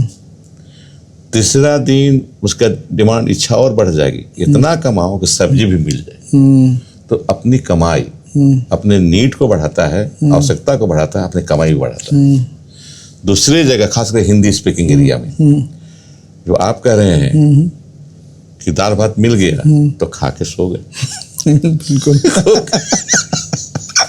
के सो गए, ये है हम जो कह रहे हैं। और उसने उसमें कहा था कि हिंदी स्पीकिंग इलाके में क्या होता है जानते हो, क्या नहीं पड़ता है, लोग खा पी के सो जाता है। उड़ीसा हमारे यहाँ खाता है तो अपना आवश्यकता बढ़ाता है, नीड बढ़ा देता है। सूखी रोटी मिले है ना, कितना कमाऊंगा, 8 ना कमाऊंगा, कल 12 ना कमाऊंगा, कि बटर मिले हमको और मक्खन मिले हमको, मक्खन लगा के रोटी खाऊंगा। फिर जब मक्खन मिल गया तो कहता कि सब्जी मिले हमको, 1 रुपया कमाऊंगा। इस जीवन दर्शन को सब में भरना पड़ेगा। सर, आप जब फाइनेंस मिनिस्टर थे तो नई इंडस्ट्री लाने के लिए क्या एफर्ट हुआ? इंडस्ट्रियल पॉलिसी बनाई गई है, लेकिन पहला तो देखिए बहुत बाधित हो गया काम, सच्चाई है इसमें। कोरोना पीरियड जिस गति से हम लोग चलना चाह रहे थे, कोरोना आकर के गति रोक दिया 2 साल लगभग। और फिर आगे बढ़ना चाहे तो राजनीतिक दिक्कतें भी आ गई। अब देखिए मुख्यमंत्री जी को जेल जाना पड़ा, ये दिक्कत हो गई। तो सरकार बहुत बढ़िया चल नहीं पाई, दिक्कत यहाँ पर है। अगर इस बार सरकार बढ़िया चलेगी तो मैं उम्मीद करूंगा कि इस 5 साल में कुछ बेहतरी झारखंड के लिए लाई जाएगी। झारखंड में जो नेचुरल क्लाइमेट है, जो इन्वायरमेंट है, जो फॉल्स हैं और जो व्यूज हैं, यहाँ पे टूरिज्म को बढ़िया प्रमोशन दिया जा सकता है। बढ़िया बहुत लोग आएंगे। हाँ, तो फिर यहाँ पे सरकार को कहाँ चूक गई? यहाँ पर एक ही चीज आ गया, चूकी नहीं सरकार, क्योंकि लॉ एंड ऑर्डर प्रॉब्लम नक्सल का आ गया। अच्छा, हाँ, उसके चलते लोग नहीं आ रहे। नक्सल। मेरा घर डाल्टनगंज में पड़ता है, बगल में है ये एक टाइगर प्रोजेक्ट है बेतला। वहाँ मैं देखता था कि बंगाली लोगों को खास करके भरमार होता था। महाश्वेता देवी जो बंगाल की बहुत बड़ी राइटर, हिंदी की बहुत बड़ी राइटर, देश की जानी मानी राइटर, वो 4 महीना वहाँ रही थी। अच्छा। और अरण्यर अधिकार, जंगल पर दंगल के दावेदार किताब हिंदी में जो उन्होंने लिखा, वहीं रह के लिखा था। अच्छा, ये था उसमें नक्सल था। तो उसमें था, आते थे चाईबासा में जब एसपी था तो रांची से निकलता चाईबासा के लिए कुछ नहीं था, लेकिन बंगाली परिवार को बस में देखते थे चला जा रहा है, और चक्रधरपुर के अगल बगल या यही पहाड़ जो है हिरनी फॉल तरफ, दोनों तरफ बस स्टैंड, बस रोक करके अब परिवार उतर जाता था। उतर करके अपना घूमता रहता था जंगल में मंगल करता था। तो शुरू से रहा, लोग आना चाहते थे, उसमें व्यवस्था ठीक नहीं थी, लेकिन व्यवस्था हो सकता था अच्छी होती, लेकिन नक्सल के वजह से नहीं हो पाया, नक्सल बिजनेस के वजह से। अब नक्सल बिजनेस बहुत कम हो गया है। तभी सुदीप जी बने हैं पर्यटन मंत्री, और उनमें एक छटपटाहट देखते हैं, उससे बात भी करते रहते हैं कि कैसे पर्यटन को बढ़ाया जाए। उनमें एक छटपटाहट है, और जिस व्यक्ति में छटपटाहट होगा वही आगे बढ़ा पाएगा। बिल्कुल। तो उनमें है, देखते हैं कि पर्यटन के प्रति उनकी रुचि है, उसको बढ़ाना चाहते हैं। और मैं समझता हूँ 5 साल में मंत्री रहेंगे तो जरूर कुछ बेहतर आएगा। हर बार जेपीएससी हाई कोर्ट में जाके फंस जाता है। कहाँ लैकिंग अगेन, ये जो स्ट्रक्चर है, ये जो सिस्टम है, वो झारखंड में क्यों, बिहार में हो रहा है एग्जाम ठीक से, अदर स्टेट्स में ठीक से हो रहा है, फिर झारखंड में कहाँ लगेंगे? यहाँ कुछ अलग स्थिति है। ये जो लीक करने का है ना, सब जगह, बिहार में भी लीक हुआ। लेकिन वहाँ तो फिर उसके बाद हो ही जाता है एग्जाम। हाँ, हो जाता है। फिर कोई मैटर कोर्ट में, हाई कोर्ट में जाके नहीं फंसता। हाई कोर्ट यहाँ अब हमको भी तजुब लगता है। आखिर हम लोग भी परीक्षा दिए थे। हाँ भाई, ना यूपी से एग्जाम दिए, कहीं कुछ चर्चा नहीं। बिहार में नौकरी किए, जब बीपीएससी परीक्षा होती थी, कहीं कुछ दिक्कत नहीं। एक फेज चल रहा है, ये एक फेज चल रहा है। हो सकता है इसके बाद बेहतर आ जाए, लेकिन झारखंड का थोड़ा शुरू से ही देख रहे हैं कि यहाँ पर तो धांधली हुई, जेपीएससी के एग्जाम में सेकंड और फोर्थ में काफी धांधली हुई, लोग पर सीबीआई का केस चल रहा है, लोग जेल जाने की स्थिति में हैं लोग। तो ये सब यहाँ पर शुरू से ही रहा, बढ़िया नहीं रही, तो कहे कि रास्ता नहीं दिखा पाए हम लोग।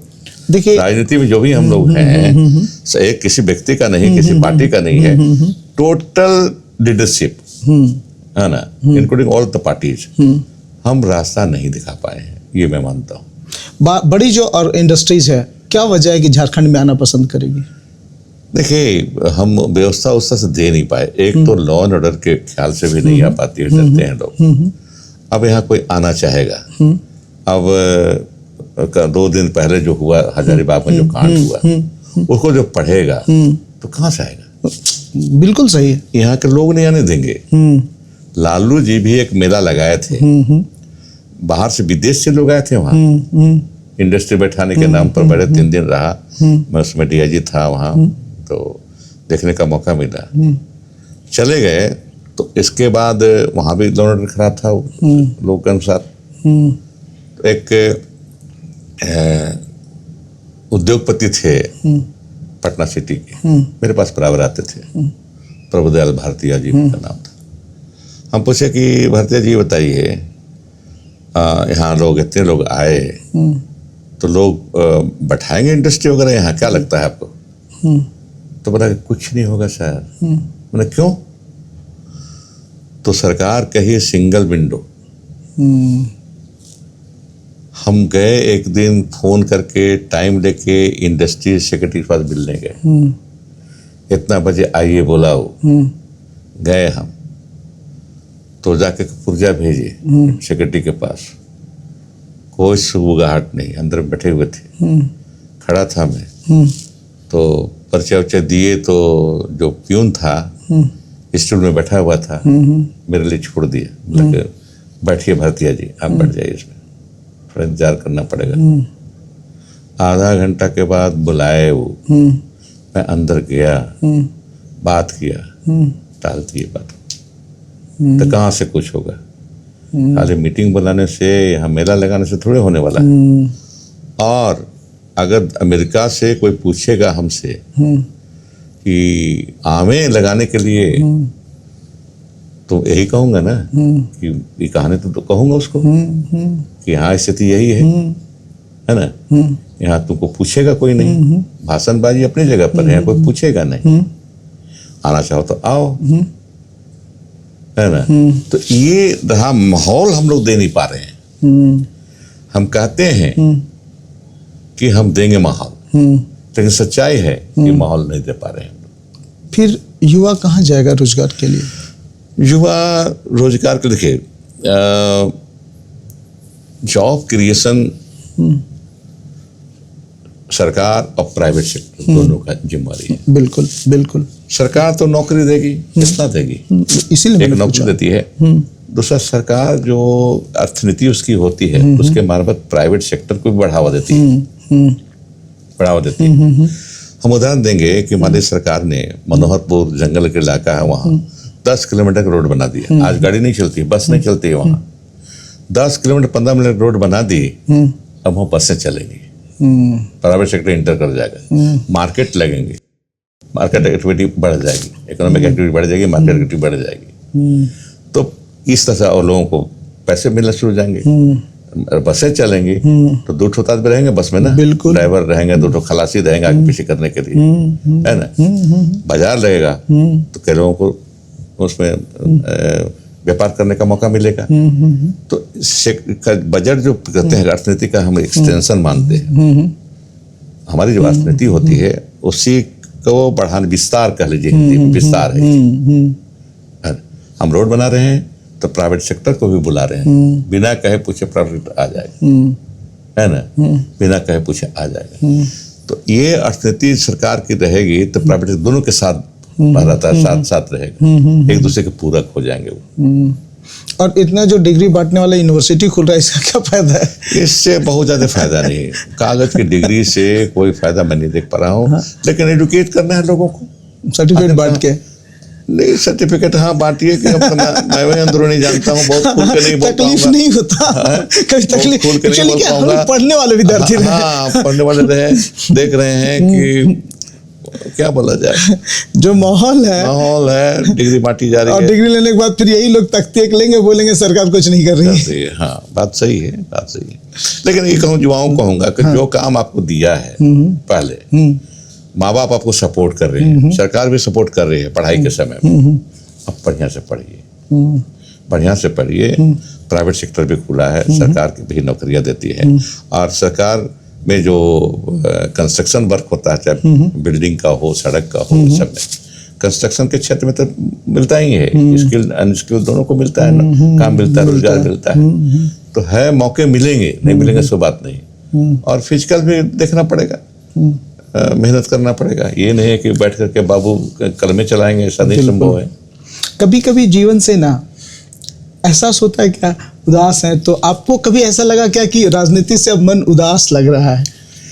नहीं, राजनीति से मन उदास नहीं होगा मेरा। अच्छा। अब राजनीति में रहूं नहीं रहूं, लेकिन जब छोड़े थे नौकरी, 3.5 साल छोड़े थे, और मैं प्रशंसा करूंगा अर्जुन मुंडा जी का, जब छोड़ने लगे तो अच्छा संबंध रहा शुरू से, छोड़ने लगे बोले कि नहीं मत छोड़िए, आपको मैं डीजी पुलिस बना रहा हूँ, उसमें एडीजी। अच्छा। 1 महीना रुकिए, आपको डीजी पुलिस बनाऊंगा।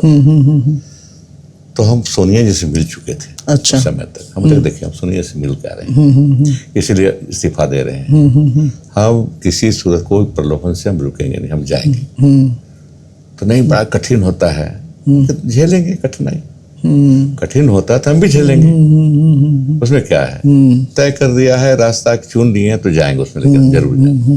तो त्याग पत्र स्वीकार हुआ और राजनीति में गए, लेकिन लोगों ने हाथों हाथ लिया, एमपी बने, पार्टी ने भी हाथों हाथ लिया, सोनिया जी का शुक्रगुजार, वही हमको आगे बढ़ाए, आज तक जो हैं उन्हीं के बदौलत हैं। एक यंग आईपीएस जो रिजाइन करके पॉलिटिक्स ज्वाइन करना चाहता है, उसको क्या मैसेज देंगे? नहीं देखिए, वो पॉलिटिक्स किस लिए ज्वाइन करना चाहता है, अगर लोग, जैसे मैं आपको बता रहा हूँ मैं क्यों आया था, मैं आया था कि रिटायर करने के बाद 3.5 साल बचा था मेरा, रिटायर डीजी भी बनूंगा था, डीजी पुलिस, तो रिटायर कर दूंगा 3.5 साल के बाद। फिर मेरे पास कोई ऐसे ये प्लेटफॉर्म नहीं रहेगा कि मैं लोगों से मिल सकूं, उनकी बात सुन सकूं, और यथासंभव उनके समस्याओं का निराकरण के लिए उपाय कर सकूं, कुछ कर सकूं, कोशिश कर सकूं। राजनीति को एक मंच के रूप में चुना मैंने, यहाँ रह करके मैं उनकी बात सुन सकता हूँ और उनके लिए कुछ कर सकता हूँ। आ जाते हैं, उस समय से शुरू की। अब थाना में मेरा बेटा थाना में बंद है, हाजत में बंद है, कहा हुआ तो नहीं, संदेह पर बंद है, को हुआ नहीं है, फलाना जगह मर्डर हुआ था तो इसको संदेह में बंद कर दिया है, इस पे से बात करते हैं, तुरंत सामने बात करते हैं, बेटे को तो क्या क्या है, तो नहीं सर छोड़ देंगे, उसको संदेह में बंद किए हैं और उसको छोड़ देते हैं पूछताछ के बाद, इससे पता है। तो मैं जब राजनीति में हूँ तभी तो कर पा रहा हूँ, बिल्कुल तभी तो कर पा रहा हूँ। अब देखो अपने क्षेत्र में रोड बहुत बुरा हाल था, तो राजनीति में मंत्री था तो रोड बनवाया, बहुत सारे रोड बनवाया लोहरदगा इलाके में। तो राजनीति में रहने से मेरे लिए एक प्लेटफॉर्म के रूप में इसको चुना, ताकि लोगों से मिलूं और उनकी समस्याओं का कुछ हद तक, जितना हद हो सके, जितना संभव निराकरण करूं। ऐसा नहीं कि मैं खत्म कर दूंगा उनकी समस्याओं को, ऐसा कुछ नहीं है सोच, है ना, निराकरण में लगा रहूंगा।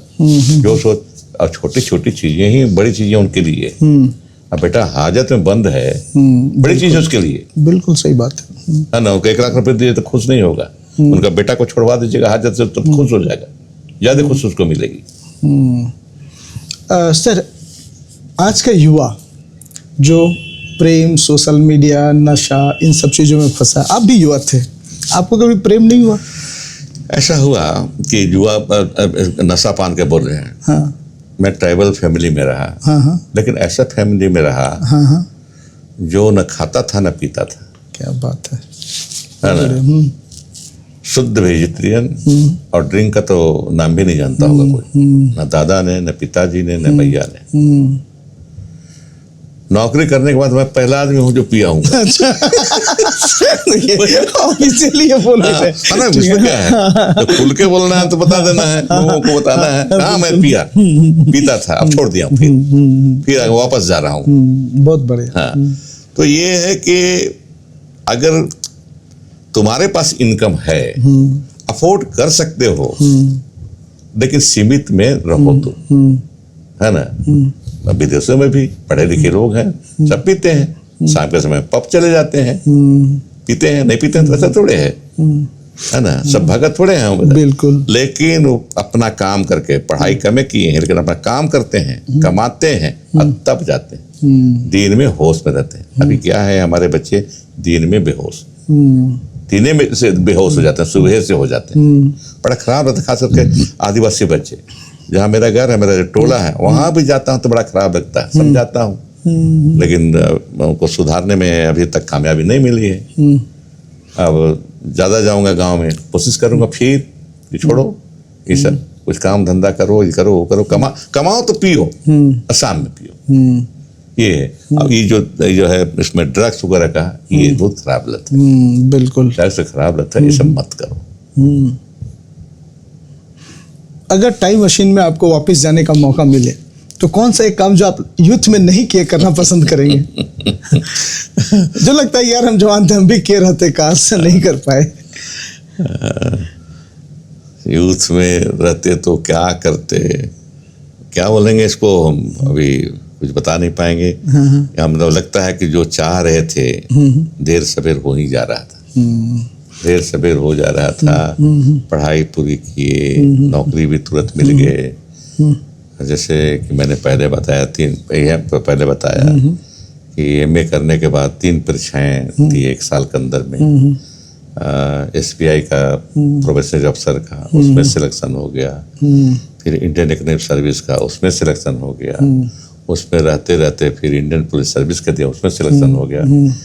तो ये करूँगा कि ऊपर वाले के मेहरबानी हम पर रहे, हम खुश नसीब रहे कि पीछे मुड़ के देखने की जरूरत नहीं है, हमको आगे ही बढ़ना है। खाली समय में आप क्या करना पसंद करते हैं? पढ़ना पसंद करते हैं। Okay, great. इस उम्र में भी आगे तो लिखना शुरू कर रहे हैं, तो पढ़ना ही पड़ेगा। बिल्कुल, लिखना शुरू कर रहे हैं। पढ़ा तो बहुत, लिखा नहीं, अब लिखाई शुरू कर। अगर राजनीति के अलावा कोई दूसरी प्रोफेशन आपको चूज करना हो तो कौन सा करेंगे? अगर मैं लॉ पढ़ा रहता तो लॉयर बन जाता। क्या बात है ना, लॉयर बनता। ऐसे लॉ तो पढ़ा नहीं हूँ, लेकिन पुलिस में रह के बहुत सा लॉ जानता हूँ, है ना, जानता हूँ। और लॉयर बन करके मैं इसलिए कह रहा हूँ कि देखता हूँ कि अभी एक हमारे संबंधी आए कि इस तरह का नीचे के कोर्ट में हम जीत गए, ऊपर के कोर्ट में हम हार गए। ये है समस्या है कि हमको बताइए कि कहाँ जाएं हम अपील में। बढ़िया वकील से हमको सलाह दिला दीजिए, हम फीस देने को तैयार हैं। तो उसको अपना PS को बोल रखा हूँ कि जानते हैं कि बढ़िया वकील को, एडवोकेट को, उसे मिला दो, पढ़ करके इनको सलाह दे दें और जो फीस लेना है ले लें। तो वकील बहुत, अभी देखिए कोर्ट कचहरी में इतना लोगों का पैसा जाया हो रहा है, मत पूछिए। हाँ है, कैसे हुआ है, कैसे इसको सुधारा जाए, हर चीज में कोर्ट में चले जाते हैं लोग। बिल्कुल। पहले समाज के स्तर पर ही, गांव के स्तर पर ही निपटारा हो जाता था, निपटारा होता था गांव के स्तर पर। लेकिन अभी तो सीधे खीरा भी चोरी, हीरा चोरी में तो FIR होता ही है। खीरा भी चोरी होता था, वो थाना पहुंच जाता, खीरा चोरी हो गया। बिल्कुल। तो ये हमको समाज को फिर देखना पड़ेगा कि इस छोटे छोटे जो केसेस हैं उसका निपटारा हम सामाजिक स्तर पर या थाना का स्तर। बताऊं कि देखिए ब्रिटिश पीरियड में जो पुलिस मैनुअल बना था, बड़ा अच्छा था, यहाँ तो बना नहीं है शायद। उसमें था कि पेटी केसेस को पुलिस विल डिस्पोजल करेगा पुलिस। अब खीरा चोरी हुआ, FIR क्यों करेगा? बिल्कुल, FIR क्यों करेगा? बोला कि बैठो, क्यों चोरी किया, तो यहाँ से लिखो, आइंदा चोरी नहीं करोगे, खत्म हो गया मामला। समझा दिया दोनों पार्टी को, चोरी नहीं करोगे, उसको बोला अच्छा आइंदे से नहीं करेगा ये। तो छोटी छोटी केसेस पर भी जाते हैं हम लोग, एक थप्पड़ मार दिया, घर में बैठ करके परिवार के लोग सुलझा देते थे, समाज के लोग, गांव के लोग बैठ कर सुलझाते थे। और हमारा ट्राइबल समाज तो और बढ़िया था, पढ़ा के मीटिंग हो जाती थी और उसमें फैसला हो जाता था।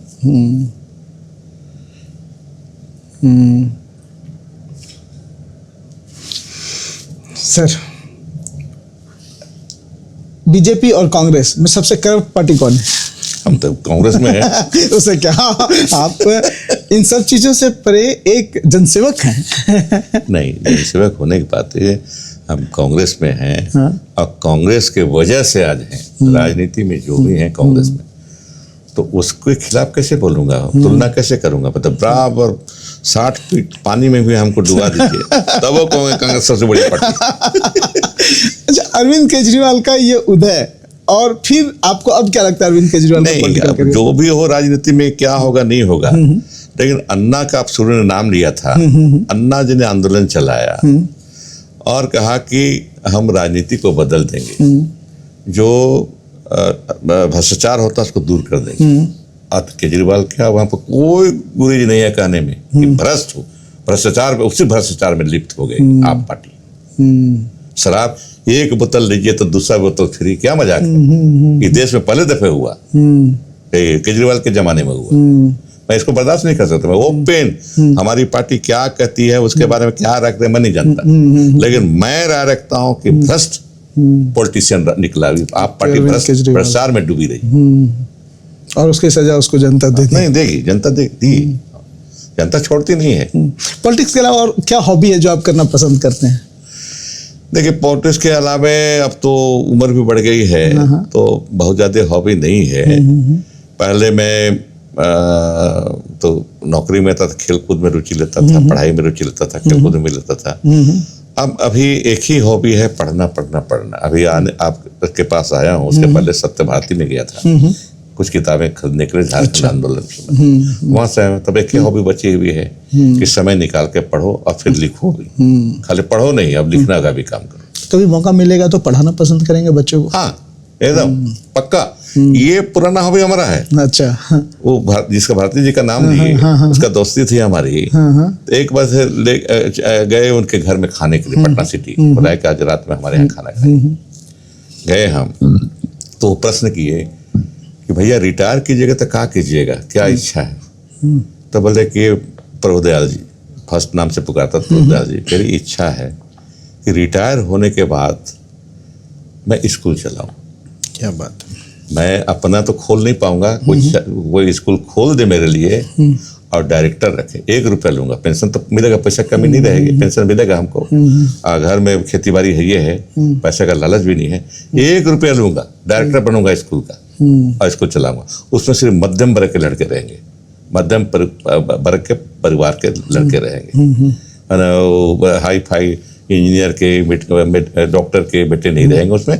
बीच के लड़के जिसको सुविधा ज़्यादा नहीं है, उनके बच्चे को पढ़ाऊंगा, अच्छा पढ़ा, वो स्कूल में अच्छी पढ़ाई। आप बताएं उस शख्स का। रातू में ही उसने कहा कि भैया आपके लिए स्कूल खोलूंगा मैं। 4 एकड़ जमीन लिया, उस समय बाध्यता थी 5 एकड़ स्कूल खोलने के लिए। तो बोला कि रिटायर होने तक आपको हम खोल देंगे, पहले खोल देंगे।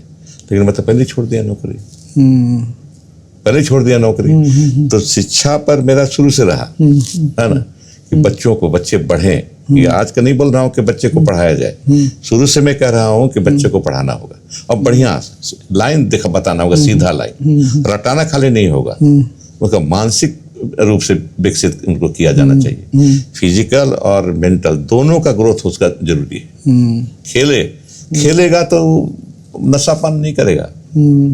ये सत्यदेव तिवारी थे यहाँ नेता, कांग्रेस पार्टी के अध्यक्ष हुआ करते थे रांची के। तो आके बोले कि सीनियर्स भी यहाँ था मैं कि रामेश्वर बाबू, हम जगह जगह बुलाएंगे, मैच करा रहे हैं लड़कों का, फुटबॉल मैच, आइएगा चीफ गेस्ट बन करके गाँव में। आपका तो छोटा पड़ेगा लेकिन आप आइए, आपका परिचय बढ़ेगा, आपको लोग जानेगा, आप आइए। तब पूछे क्यों खिलाते हैं? गए 2-4 बार गए, हम नहीं गए सो नहीं, बुलाए तो गए, मैच वैच देखे, प्राइज वगैरह बांटे छोटा छोटा। हमारा कैसे क्या क्या शौक है, क्यों इसमें करते हैं, क्यों ये सब कर रहे हैं आप? तो बोले कि देखिए लड़का लोग बहक रहा है, ये खिला करके ना हम लड़कवा सबको थका देते हैं। तो कहीं कुछ जाता नहीं है, घर में जाकर सुध रहता है, सो जाता है। तो ये थका देने से नशा पान भी नहीं करेगा। अब ये सोच उसकी थी। लेकिन यहाँ अच्छे अच्छे लोग थे, अच्छे अच्छे समाज में अच्छे अच्छे लोग थे। पता नहीं वो अच्छे लोगों का सोच कहाँ चला गया। फिर क्या चैलेंज था झारखंड का ग्रोथ? क्या लगा, कहाँ चूक कहाँ हुआ? फिर चूक हुई कि शुरू में ही हम लोग टोटल, कोई एक आदमी का नहीं है दोष, बिल्कुल हम सही रास्ता नहीं चुन पाए।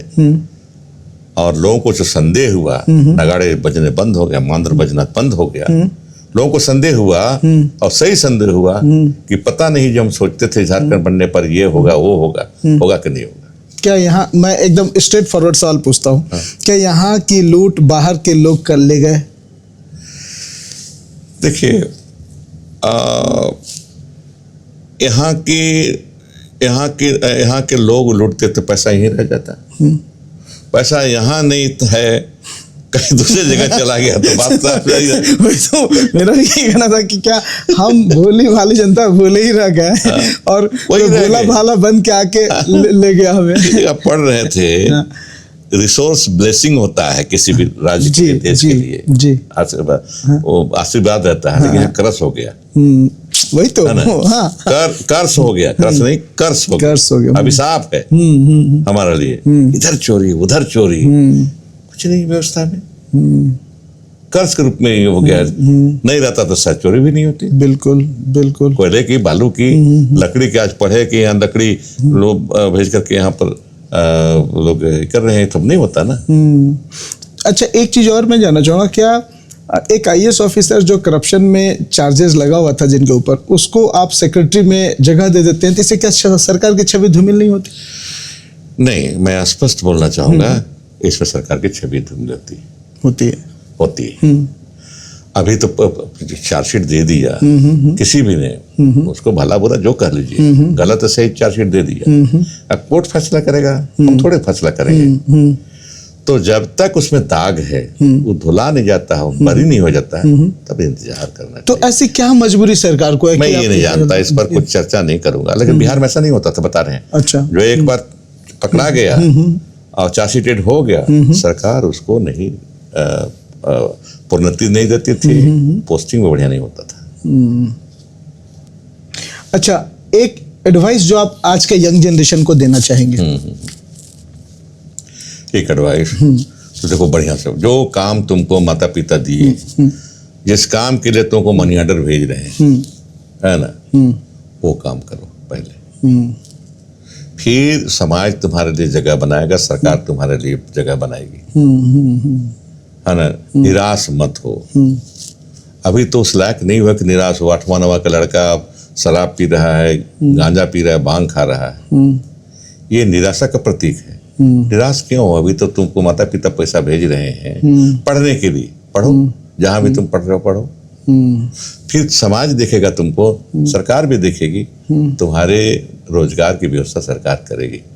सरकार के प्रति ज्यादा अविश्वास मत रखो, समय आएगा सरकार जरूर करेगी। बहुत बढ़िया।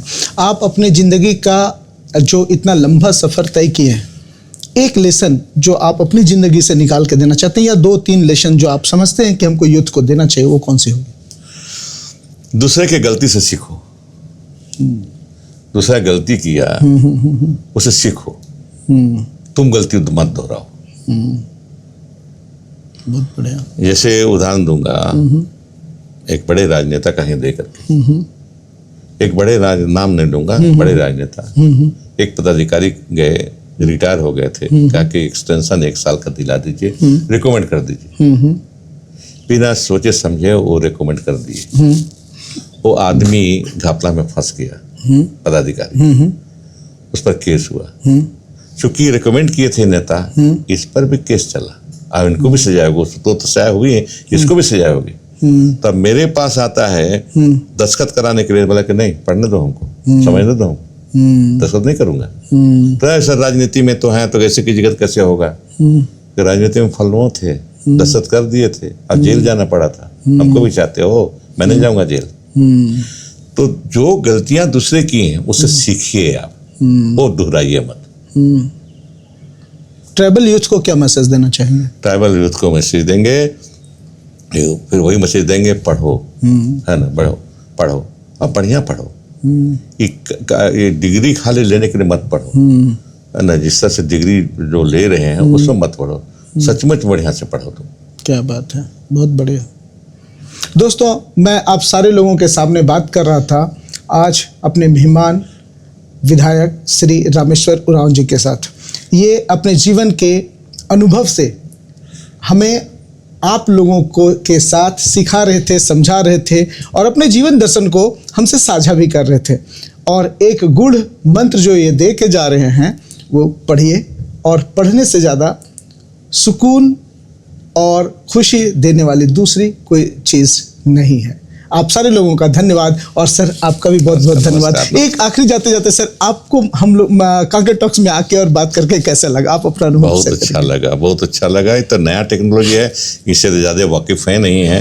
अरे ऐसे भले इसमें टीवी चैनल में जाता हूँ, बुलाते हैं लोग, कई बार गया हूँ, बात होती है, लेकिन ये भी पॉडकास्ट जो है आपका नया अनुभव है मेरे लिए।